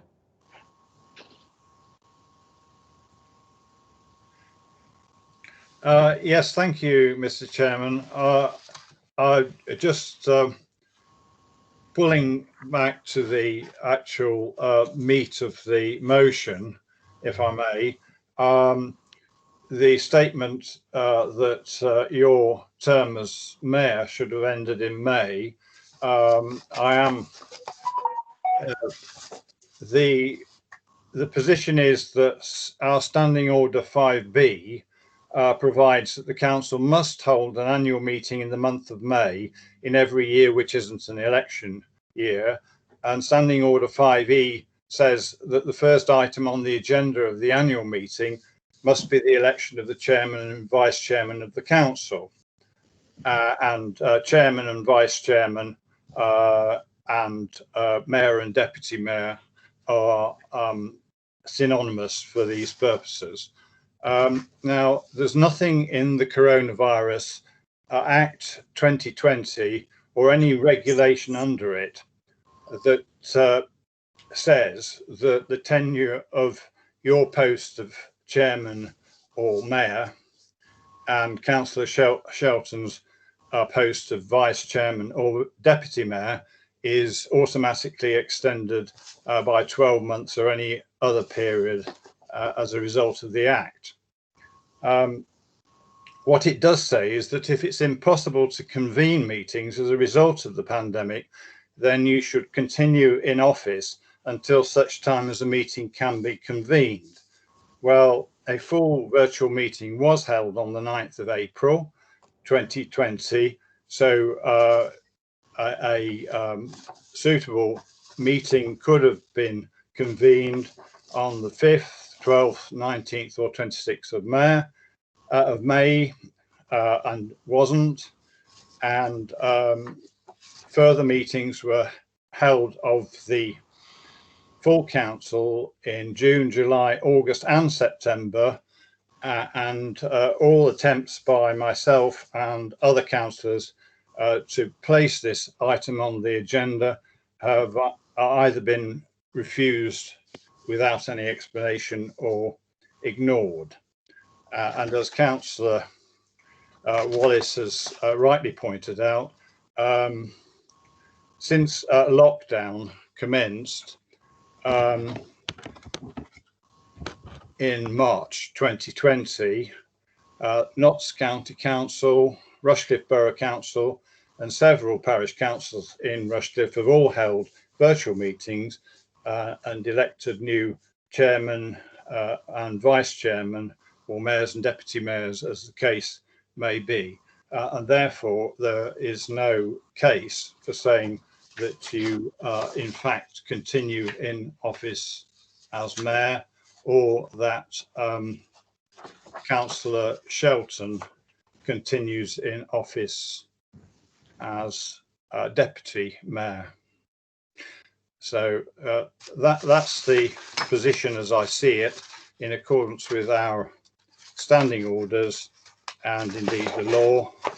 So you are not our lawful mayor, and neither is Councillor Shelton our lawful deputy mayor. So that's all I really have to say. Okay, thank you very much. I think you're seconding the motion that is written in the text. The clerk and then Councillor Mosfer. Yes, I'd just like to raise a clarification that Councillor Lewis raised. The coronavirus regulations did allow for the annual town council meeting to be postponed up until next year, May next year, or at a time that the council wished to call an annual town council meeting, which, as you rightly pointed out, the first item of business would be the election of a mayor and then subsequently the election of a new deputy mayor. Okay, Councillor Mosfer. Thank you. I'd just like to ask, we talk about moving Bingham forward, and yet meeting after meeting we have agendas like this, and I'm not on camera at the moment because you probably don't really want to see the faces that I'm pulling, but is this what it's all about? How is this moving Bingham forward, constantly getting tied up in paperwork, reading lengthy pre-prepared scripts and speeches about paperwork? You know, this isn't what I stood for. How much longer are we going to do this for? This is not a good use of anyone's time, is it? Thanks very much. Mr. Mayor. You indicating you wish to speak? Yes, okay, please. Councillor Leach. If what Tony Wallace has said about what you said and tried to get from the town clerk, that's not a very good mayor. I'm sorry, but it isn't, and it is breaching a lot of problems for me. Like Paul, I think it's about time that you started the people of Bingham and what they're thinking of you. When I stood to support the people of Bingham, and that is it. As far as I'm concerned, I see some people that aren't doing that. I'm sorry if that hurts certain people, but suck it up and drink the coffee. Right. But if you have done what Tony said, you should be really ashamed of yourself.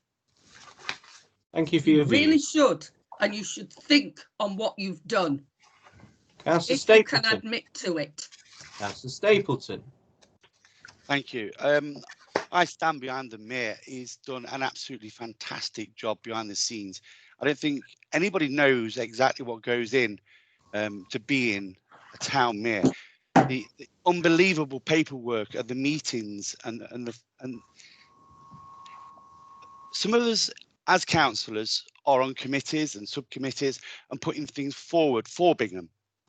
There's a lot of people that are speaking this evening that are not on these committees, like the parks and the car parks. They're not doing, that I can see, doing things for Bingham. All they're doing is using the big words and the big speeches. The meetings are not about that. It's about Bingham, not the long speeches. And frankly, my dear, Viv, I think maybe reading a few things before coming to a meeting may help you. All right, Okay. that's fine. You have Comments your to chair, point. You please. have your view, Chair, Wayne. please. Thank you very much. You have Councillor your view.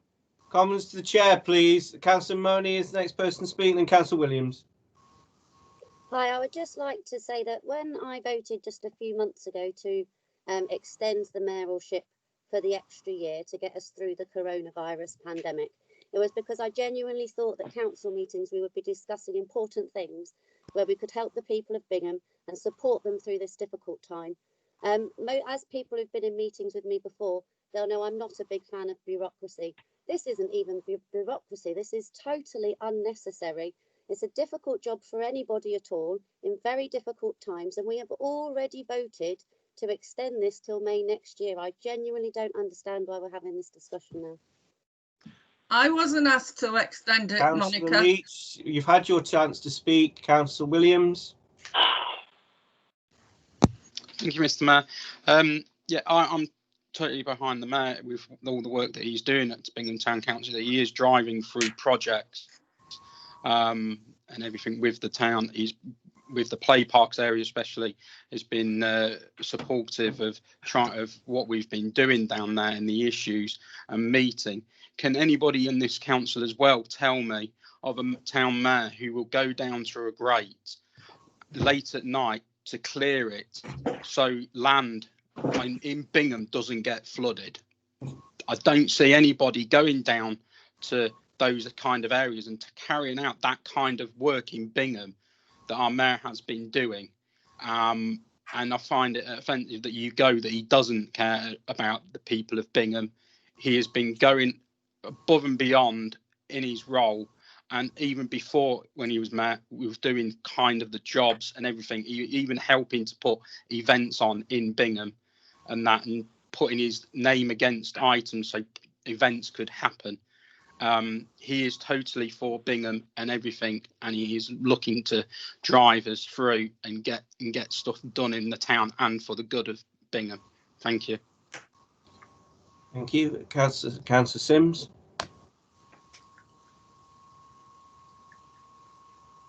Hi, sorry. I'm just finding this more and more difficult as we go on. I mean, we all have our views and opinions. I agree with that.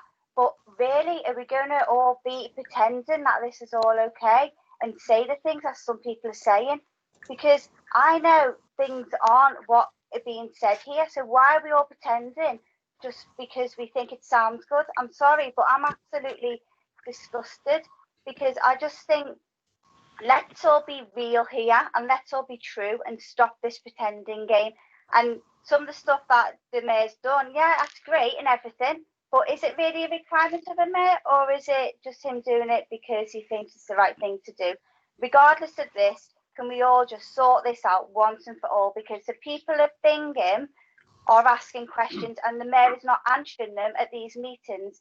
And as we all know, I was a Conservative, went against it and was outed. So I'll leave that for everybody else to make their own minds up. Thank you.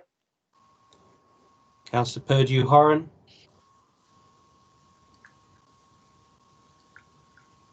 Frozen.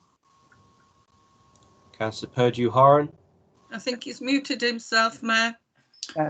Can you hear me, Mr. Mayor? I can hear you now, yes. Thank you. Just for Councillor Lewis's and Councillor Wallace's information, Bingham Town Council commenced meetings, I think, faster than anyone else, almost in the county, with these virtual meetings. The county council, I don't think met before June, and I think the chairman of the county council was elected in June. Rushcliffe Borough Council didn't have any meetings until I think July, and certainly didn't elect a new mayor, a Green Party member from Lady Bay, Councillor Sue Mallender, until July. And in fact, Sue Mallender is probably going to do 2 years, and mainly because the Mayor of Rushcliffe is a civic role. There are lots of civic responsibilities throughout the summer, and certainly around Christmas time. And it was envisaged that from that perspective, the Mayor's year would be ruined by this coronavirus pandemic. So I think we'll be looking at a second year. So we've not set a precedent as such. And of course, the Coronavirus Act, as the town clerk rightly corrected Councillor Lewis, has, and NALC's advice was to continue with present arrangements until sometime in the future, which can be as late as next May. So that's all I wish to add, Mr. Mayor. Thank you very much. Is that a fresh hand up from the clerk? Yes, please. I just wanted to pick up on something Councillor Purdue Haran said. Yes, the coronavirus regulations did allow that, but it also gave the option as well to have an election via the annual town council meeting before then, if it so wished to do that.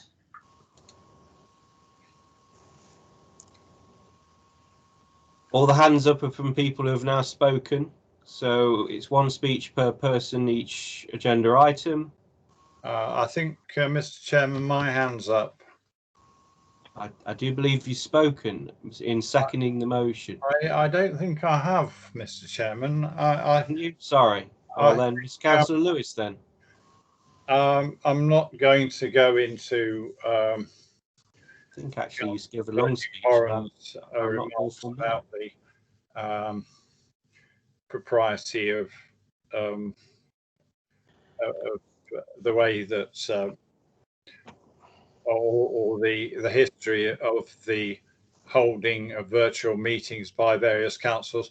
I know for a fact that Keyworth Parish Council held virtual meeting a long time before Bingham, but that's by the by. But I felt that I shouldn't let Councillor Williams's remarks about your undoubtedly heroic efforts in February to stem the floods allow those as being the only person who turned up. Because point of order, Mr. Mayor. I don't want to let Councillor Williams out answer, because it is the fact that Councillor Leach, Councillor Sims, and myself and my wife all turned out as soon as we were aware of the severity of the problem via Facebook, and we were there at 9 a.m. And we did get our feet wet, and in fact the whole of us wet. And we did a lot of things to help the residents. Councillor Lewis, the motion is about the election of mayor. That's more than can be said of Councillor Lewis, you gave a very detailed point of information. You did give a speech seconding the motion, and the motion is about an election of the mayor. Councillor Williams is asked to give us point of information. Well, I have the right to speak and I've spoken. Thank you. Bye-bye.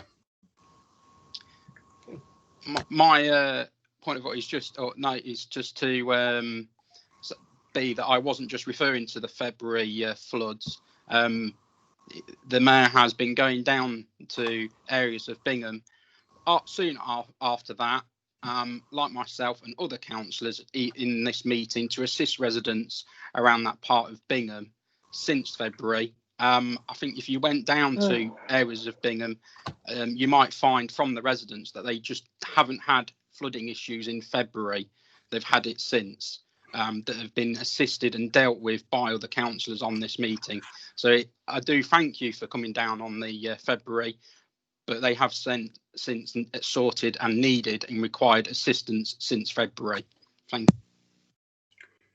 Okay. Yeah, I don't wish to take this away from you, Councillor Williams, far be it from me or from any of the other people who have sought to help the residents of Western Avenue, but it is not the fact that... Point of order, Mr Mayor. Can we put the vote? I think we're having a debate about flooding and rather than the election of the mayor. So we've all spoken. Yes. There's been some points of information. We now move to the vote. Mr Mayor, names called, please. Could I once again exercise a right of reply? Councillor Wallace. Thank you, Mr Mayor. I'm the mover, and I will keep it absolutely brief. It's just to respond to a couple of points. I take no pleasure in this. I mean, I think people think I'm just here to cause mischief or to be a nuisance. That's not the case at all. I can see Councillor Maureen Stockwood nodding, but I absolutely believe in good governance. I've worked for national governance for 37 years, so I'm familiar with how governance should work across a whole variety of organisations. That's all I'm looking for here, and by goodness, I'd like to move forward too, and that's all I'd like to say. Thank you.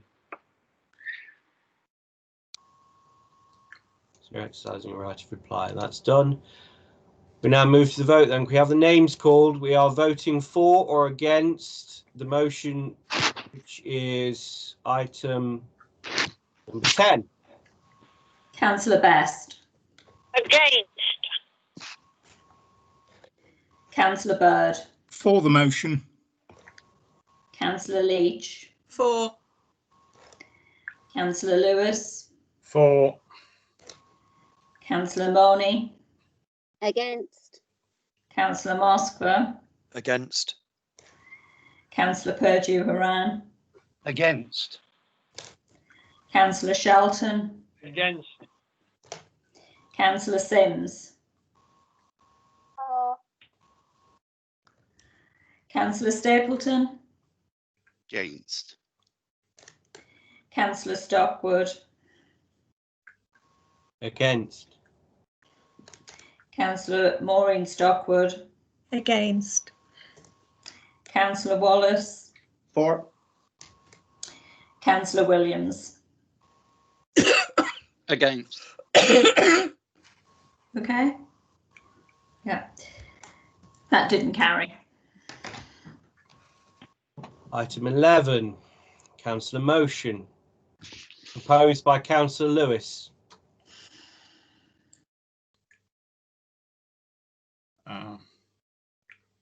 You proposed a motion, Councillor Lewis. You presented. I do propose it. Do you wish me to speak to it now or later? It's customary if you're moving the motion that you present the motion.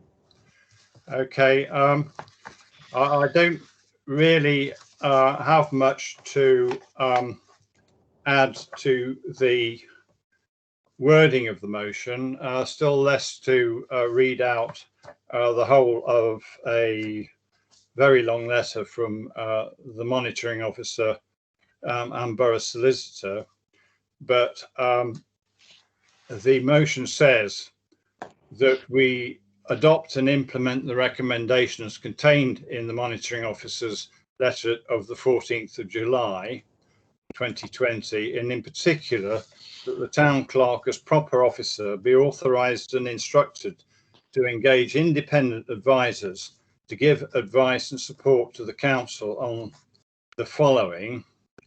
Firstly, the council's standing orders and government arrangements and procedures, with particular regard to calling extraordinary meetings, motions for meetings, and their inclusion on the agenda, the publication of public notices and agendas and decisions of the chair of a meeting on the application of standing orders.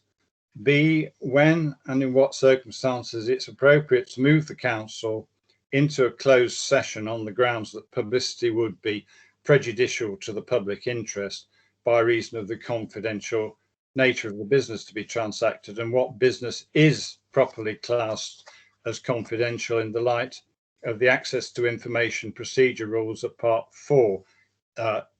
That's her words of the council's constitution. C, how best to respond to the issues and differences that have arisen in respect of human resources and staffing issues, and review the council's practices in line with best practice and ACAS guidance. D, how to reduce the number of behavioural complaints made about Bingham Town councillors and to work to build more positive interpersonal relationships between councillors and each other and with the clerk and deputy clerk. Those are the recommendations of the monitoring officer and borough solicitor, and I would simply comment that the suggestion that we apply for some kind of award as to our excellence as a council, which as far as I can see, we haven't a hope of achieving in the condition that we are now. It is not an answer to those recommendations, and therefore I move this motion, and I'll leave it at that. Thank you. Councillor Wallace. Yeah, thank you. I mean, it's been a long evening, and I will keep this very brief. I mean, it's been a long and a difficult evening. I was sincere, and I remain sincere in my belief that we can take things forward on council, and I really hope that we can, and I genuinely do, and it's why I was in favour of supporting the monitoring officer's letter on the 14th of July, which I think was genuinely helpful and was genuinely written on the basis that we might be able to find a way through this, and I still stand by that, and it's why I'm happy to second the motion this evening. I'll slightly distance myself from Councillor Lewis's comments regarding the policy for the local council award scheme. I don't see them as mutually exclusive. I think I touched on that earlier on when we were talking about the recommendations from policy and resource. I see this as equally as valid as that, and in fact I supported the move that we apply for the local council award scheme. I think that is a good thing to do for the council, and it is something we absolutely should aspire to.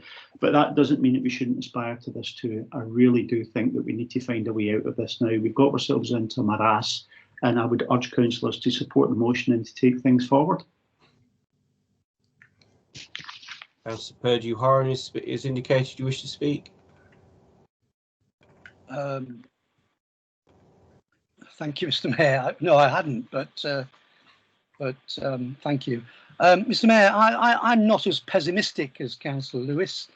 I think that there are opportunities for us to improve the performance of this council, and I think we have proposed a way forward this evening, and I'm very pleased that Councillor Wallace is basically on board with the proposal that we aspire to meeting the local council awards scheme, and I think it is entirely achievable, not straight away of course, but it's in 3 stages.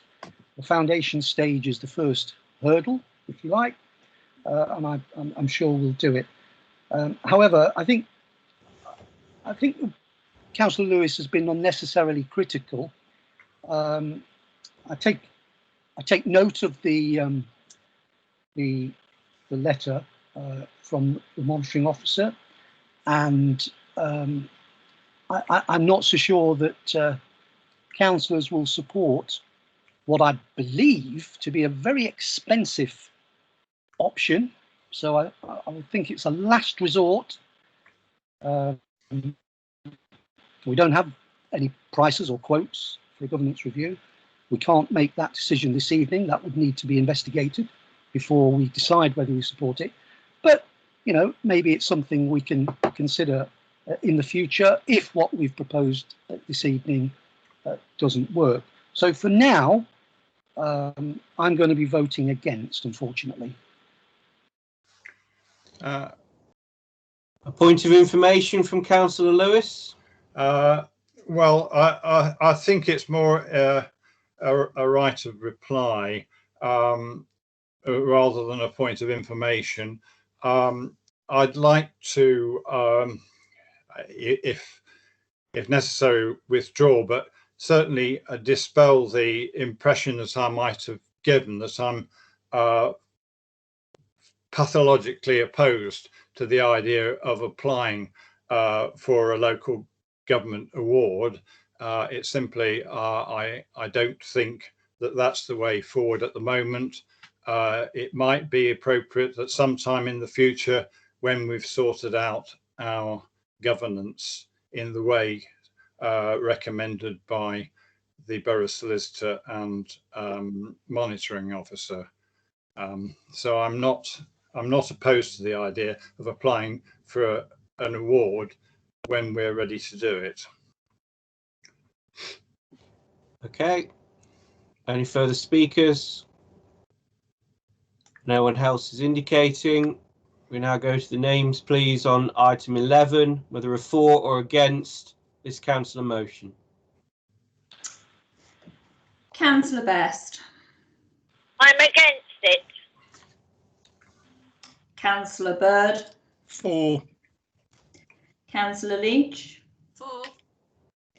Councillor Lewis. For. Councillor Mooney. Against. Councillor Mosca. Against. Councillor Purdue Haran. Against. Councillor Shelton. Against. Councillor Sims. Councillor Stapleton.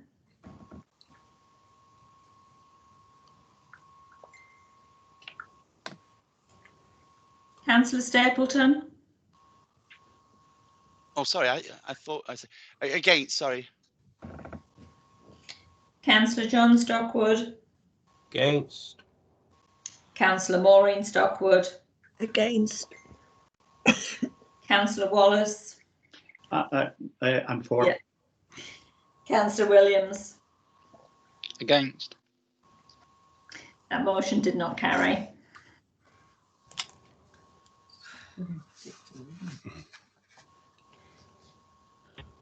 Under standing orders, should a meeting exceed 2 hours, then councillors will be given the option of a comfort break. A meeting should not exceed a period of 3 hours, excluding the duration of the comfort break. But we can extend the meeting by 30 minutes. We're only up to item 12, and there's 19 agenda items. Is it your wish, councillors, that we now take a short 10-minute break? Yeah. Great. Just get on with it, get it over and done with it. I'm tired. I'm going anyway. There are. Jane. I would like to take a break. There are two items. There's another councillor motion. There's the memorial bench. There's the financial regulations, the project support, the deep cleaning, the local government reorganisation consultation. I think there are a number of further items before we get to the end of public, but We get a bit quicker, please, because I'm in need of going to bed. I'm content to carry on, councillors. Same here. Just get it done, John. I think the clerk was it the clerk's voice asking for a short break? Hello? Yes, please. I would just like a short break. I don't know whether, if you want to carry on, whether the deputy clerk wants to just take over. I'll be going on a break as well, please.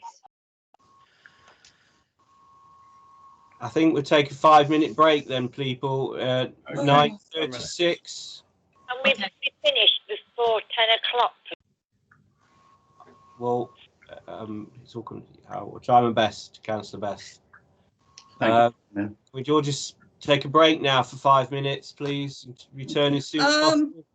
If we take a break, my computer might not allow me back in again. It's being temperamental at the moment, so if I don't reappear, you know why. Just leave it on, Viv. Leave it on, Viv, and mute yourself. The break has begun. Please return within 5 minutes. Thank you.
Good evening, everyone. 5 minutes is up, yeah.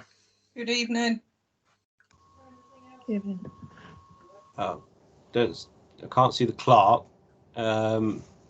She's there. There we go.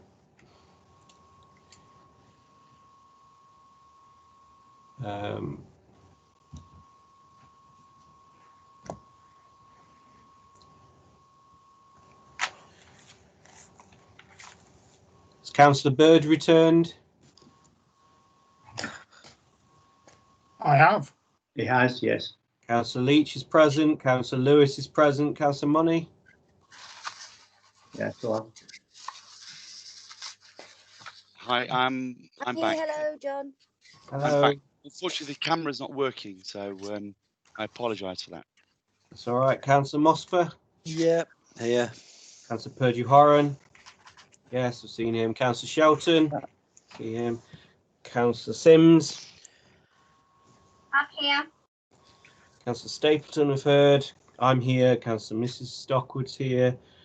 Councillor Wallace is here, and Councillor Williams is here. Councillors are all returned, and the clerk is present. So can we proceed with the meeting now, then, Jane please? Best here. Excuse me? Is Jane Best here? Yes. On the Yes, phone. I'm here. There we go.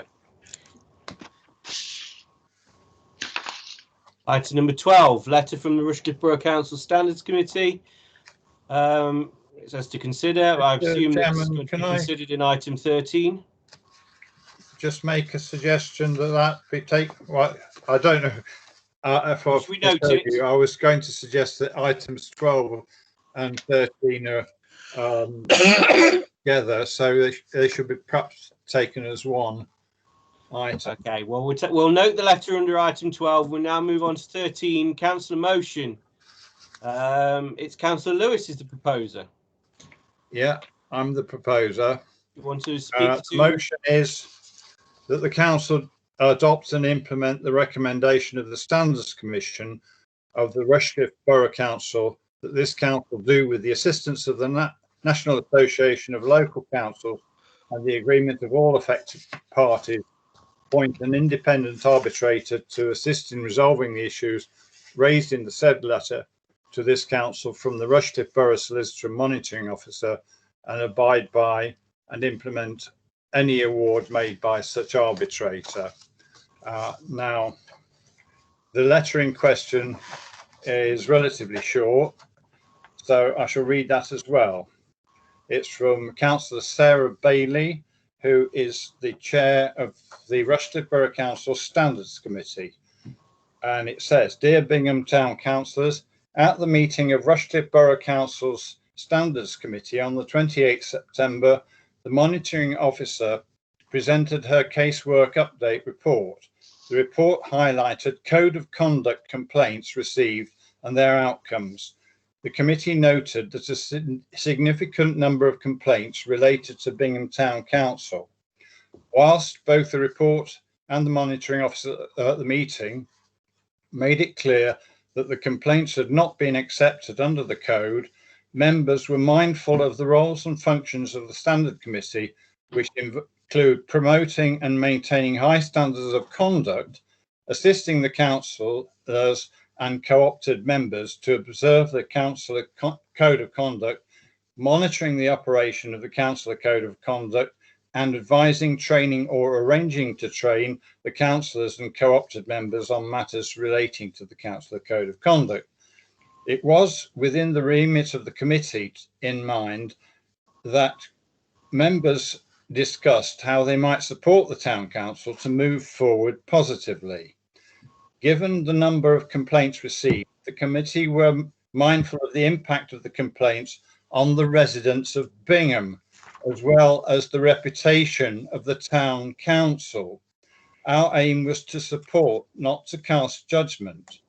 I, as chair of the committee, made comments that I felt reflected the feeling of members of the committee in order to summarise what had been said and move the debate forwards. I write to clarify that in making these comments, it wasn't my intention to suggest that there was any credence in the complaints made. It's clear that this is a matter for the monitoring officer, and members of the committee understood that she had already dealt with the complaints before the meeting. My intention as chairman of the committee was to support the town council and the residents of Bingham. Following its discussion, the committee resolved to write to the town council suggesting that independent arbitration may assist in moving past this spate of recent complaints, allowing you to continue focusing on the development of Bingham and its residents. I, as chairman of the Standards Committee, and my fellow members, am committed to supporting in any way we can the town council through what is clearly, given the number of complaints made to the monitoring officer, a difficult time. If you can think of alternative ways in which we can support you to move past this situation, please don't hesitate to know how we can help.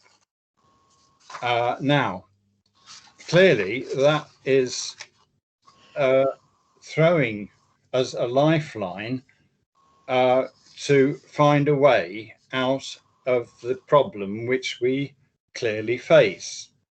And that's the gist of my motion, that we take note and we do what has been recommended and consider appointing somebody from outside to assist us and arbitrate on the various problems that have arisen, not only between councillors, but between the council and its workforce.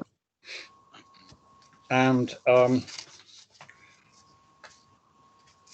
what I am saying, also, it's clear that Councillor Bailey was unaware, and in fact, all the members of the Standards Committee were unaware, because they said so, of the fact that Bingham Town Council is in fact a member of the National Association of Local Councils, so that the possibility of some kind of mediation via NALC wasn't in fact on the cards when the Standards Committee meeting took place.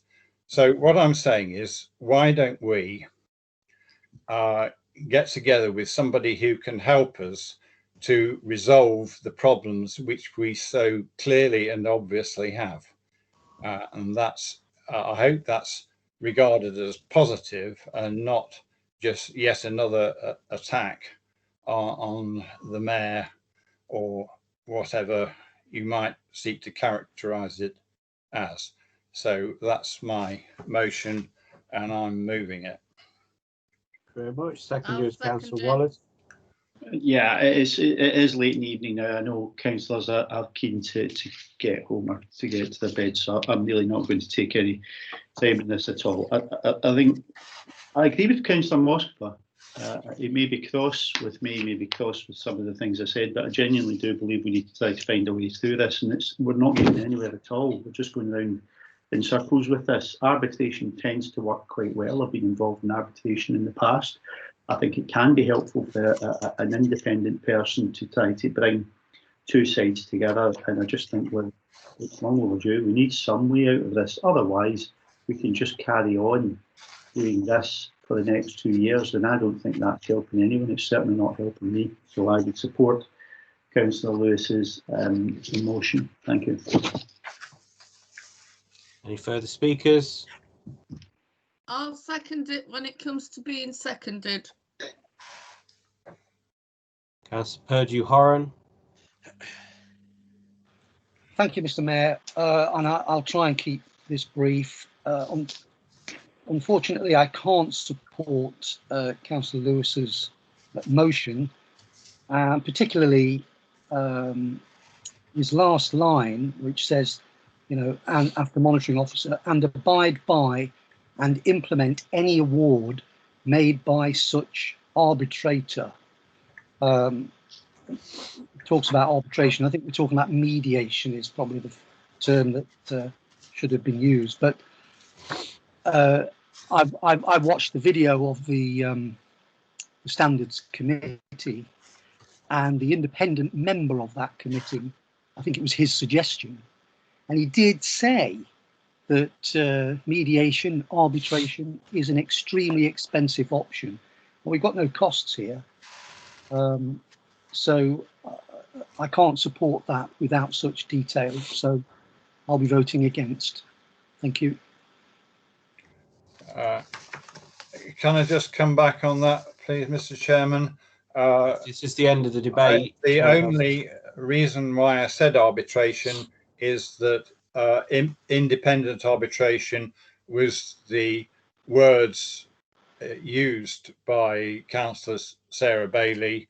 I perhaps would have thought that mediation or conciliation was more like what we would like to have, but I agree that arbitrations, commercial arbitrations, are very expensive indeed.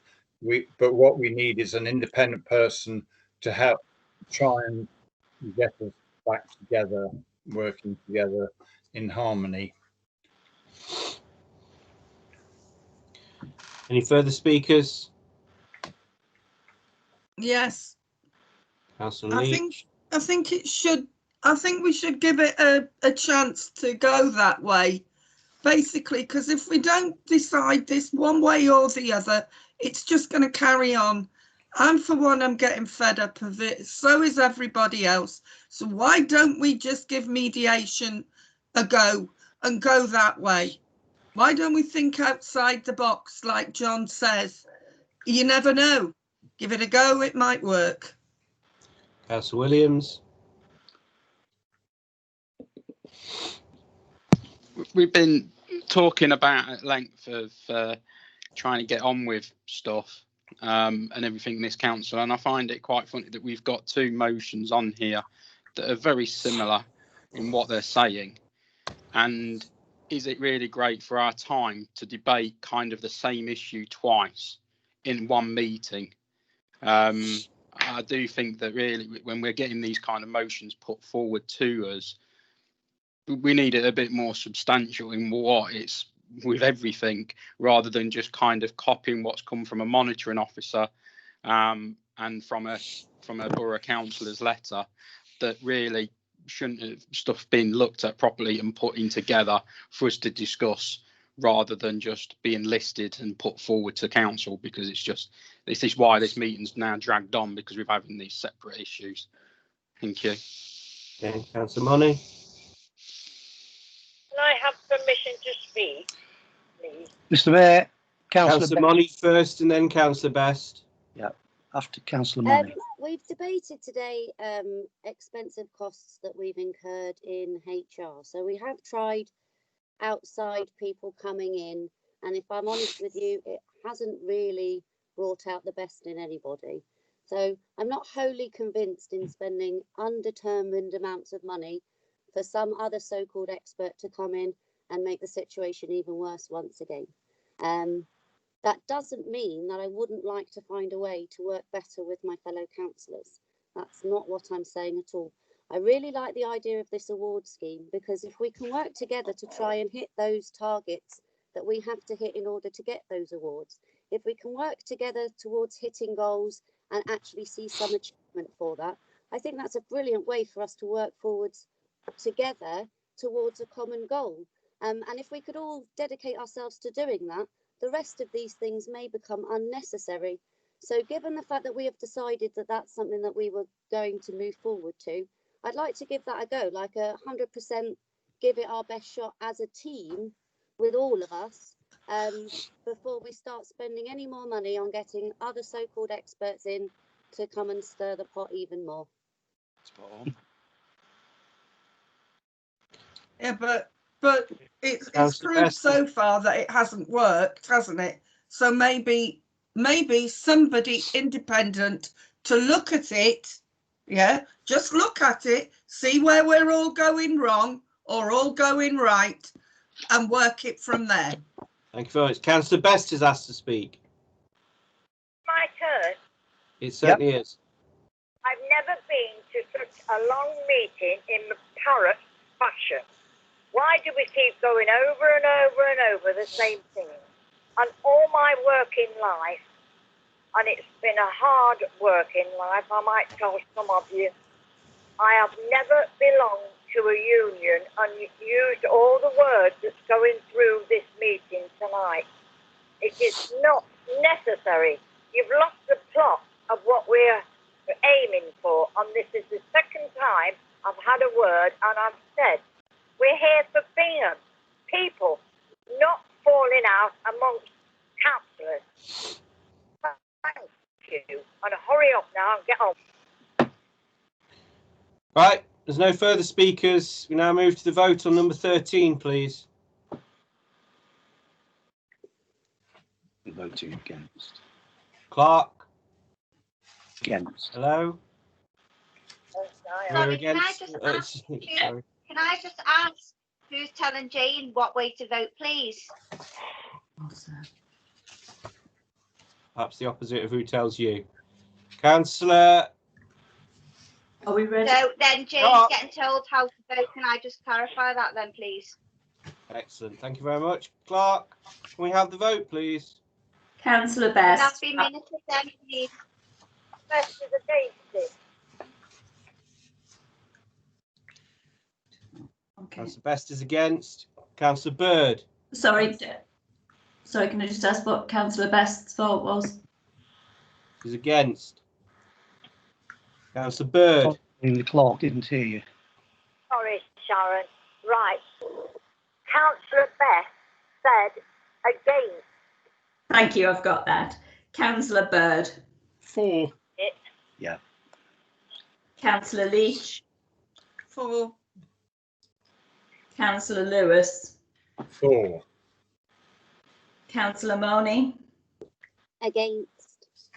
Councillor Moskva. Against. Councillor Purdue Haran. Against. Councillor Shelton. Against. Councillor Sims.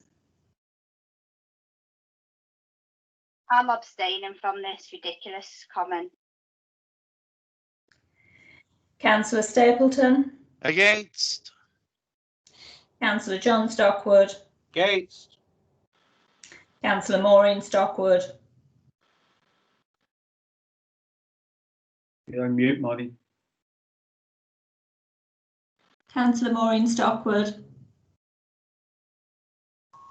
Apologies, couldn't find my cursor. Against. Councillor Wallace. I'm for.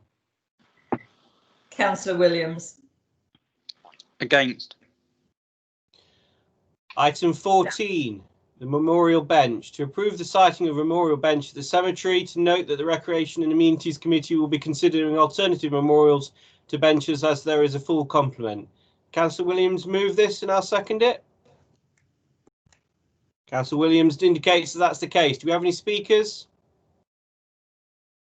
No. Does anybody wish to abstain? Abstain from what? I'm shattered here. My mind's going round in circles. What's wrong with benches? Or have I got it wrong?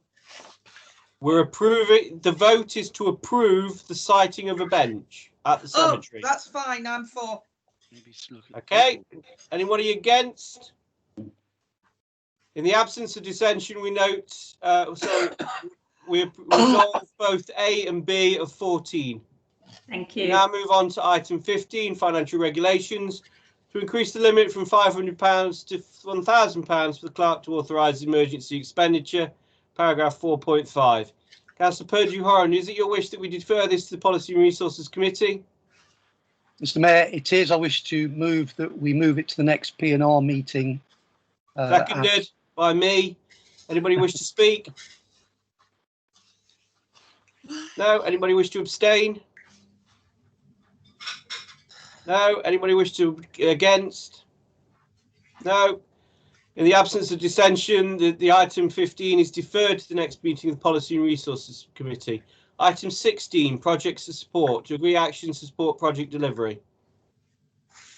Councillor Purdue-Horan, Chair of Policy and Resources. I wish to move the approval, Mr. Mayor, to provide support, specifically with a temporary trained person to assist with capacity in the office. Thank you. Right. So we're asking that the Mayor, the Deputy Mayor and the Chair of Policy and Resources are authorised to arrange a locum clerk to support the implementation of the Council's policies and decisions and the cost to be paid from the salaries budget. Is that about right? Yep. All right, seconded that. Councillor Lewis indicated to speak, and then the clerk. Yes, I'm afraid I still don't quite understand what project we're talking about, and what are we talking about? Appointing somebody to do what? To deliver a project? What project? No. Perhaps somebody can explain what exactly we're voting on. As a point of information, it was noted at the policy subcommittee there are a range of unimplemented decisions of the council. It was noted that if a locum clerk as a temporary employee would help support the implementation of the council's projects, policies and decisions, the locum clerk would report to the council via the Policy and Resources Committee and work with the relevant committees to progress those objectives. So it'll be a selection of items that have been unimplemented for some time. Councillor Clark and then Councillor Wallace.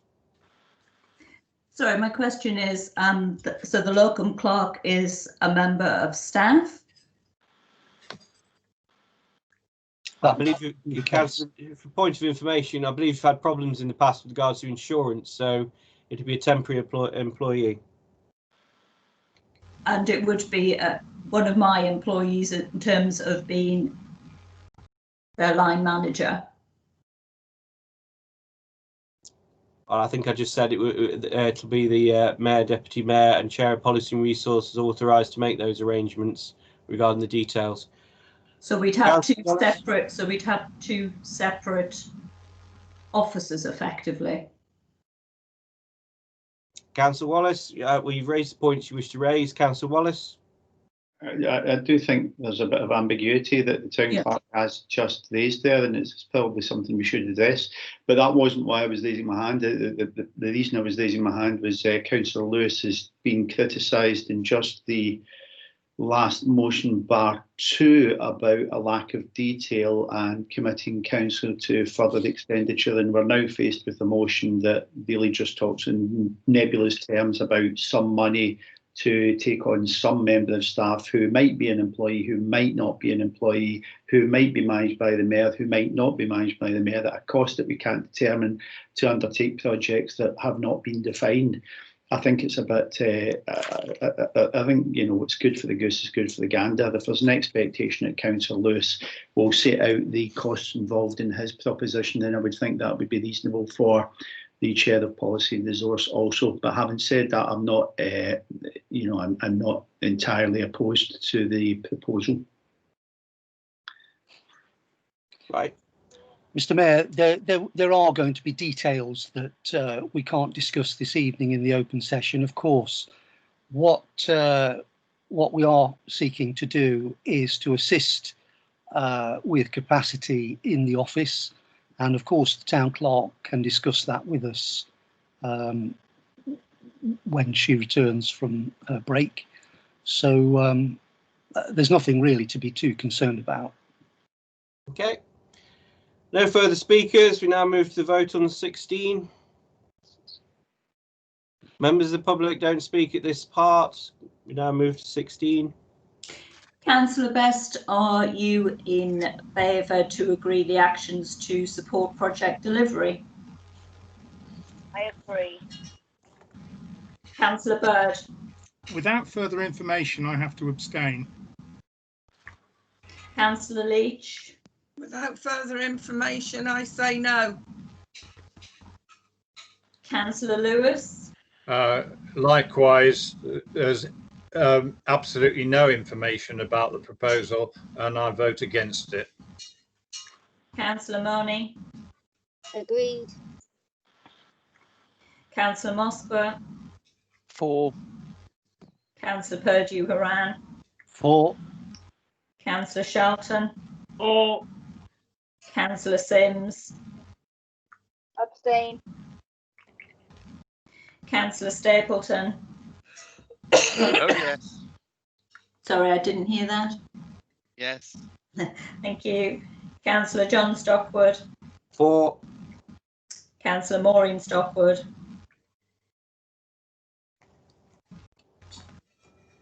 Councillor Maureen Stockwood and your cursor, 4, Councillor Wallace, I'm abstaining. Councillor Williams, 4, and carried, councillors. Thank you. Item 17, deep cleaning and fogging service. To note the expenditure of £700 to fog and deep clean the old courthouse. This money spent. Item 18, local government reorganisation. To note the Deputy Mayor's virtual attendance at the focus group for town and parish councils. The letters in Appendix L. We note that. Are you indicating you wish to speak at all, or we got hands up from previous items? Right, I think that's just been noted anyway. Item 19, confidential business. To resolve that in view of the confidential nature of the business about to be transacted, the press and public be excluded for the remainder of the meeting. Anybody against? Anybody abstain? In the absence of dissension then, the public session closes at 10:05. We now move to the confidential business of the meeting. Item number 19. Thank you. This meeting session is closed.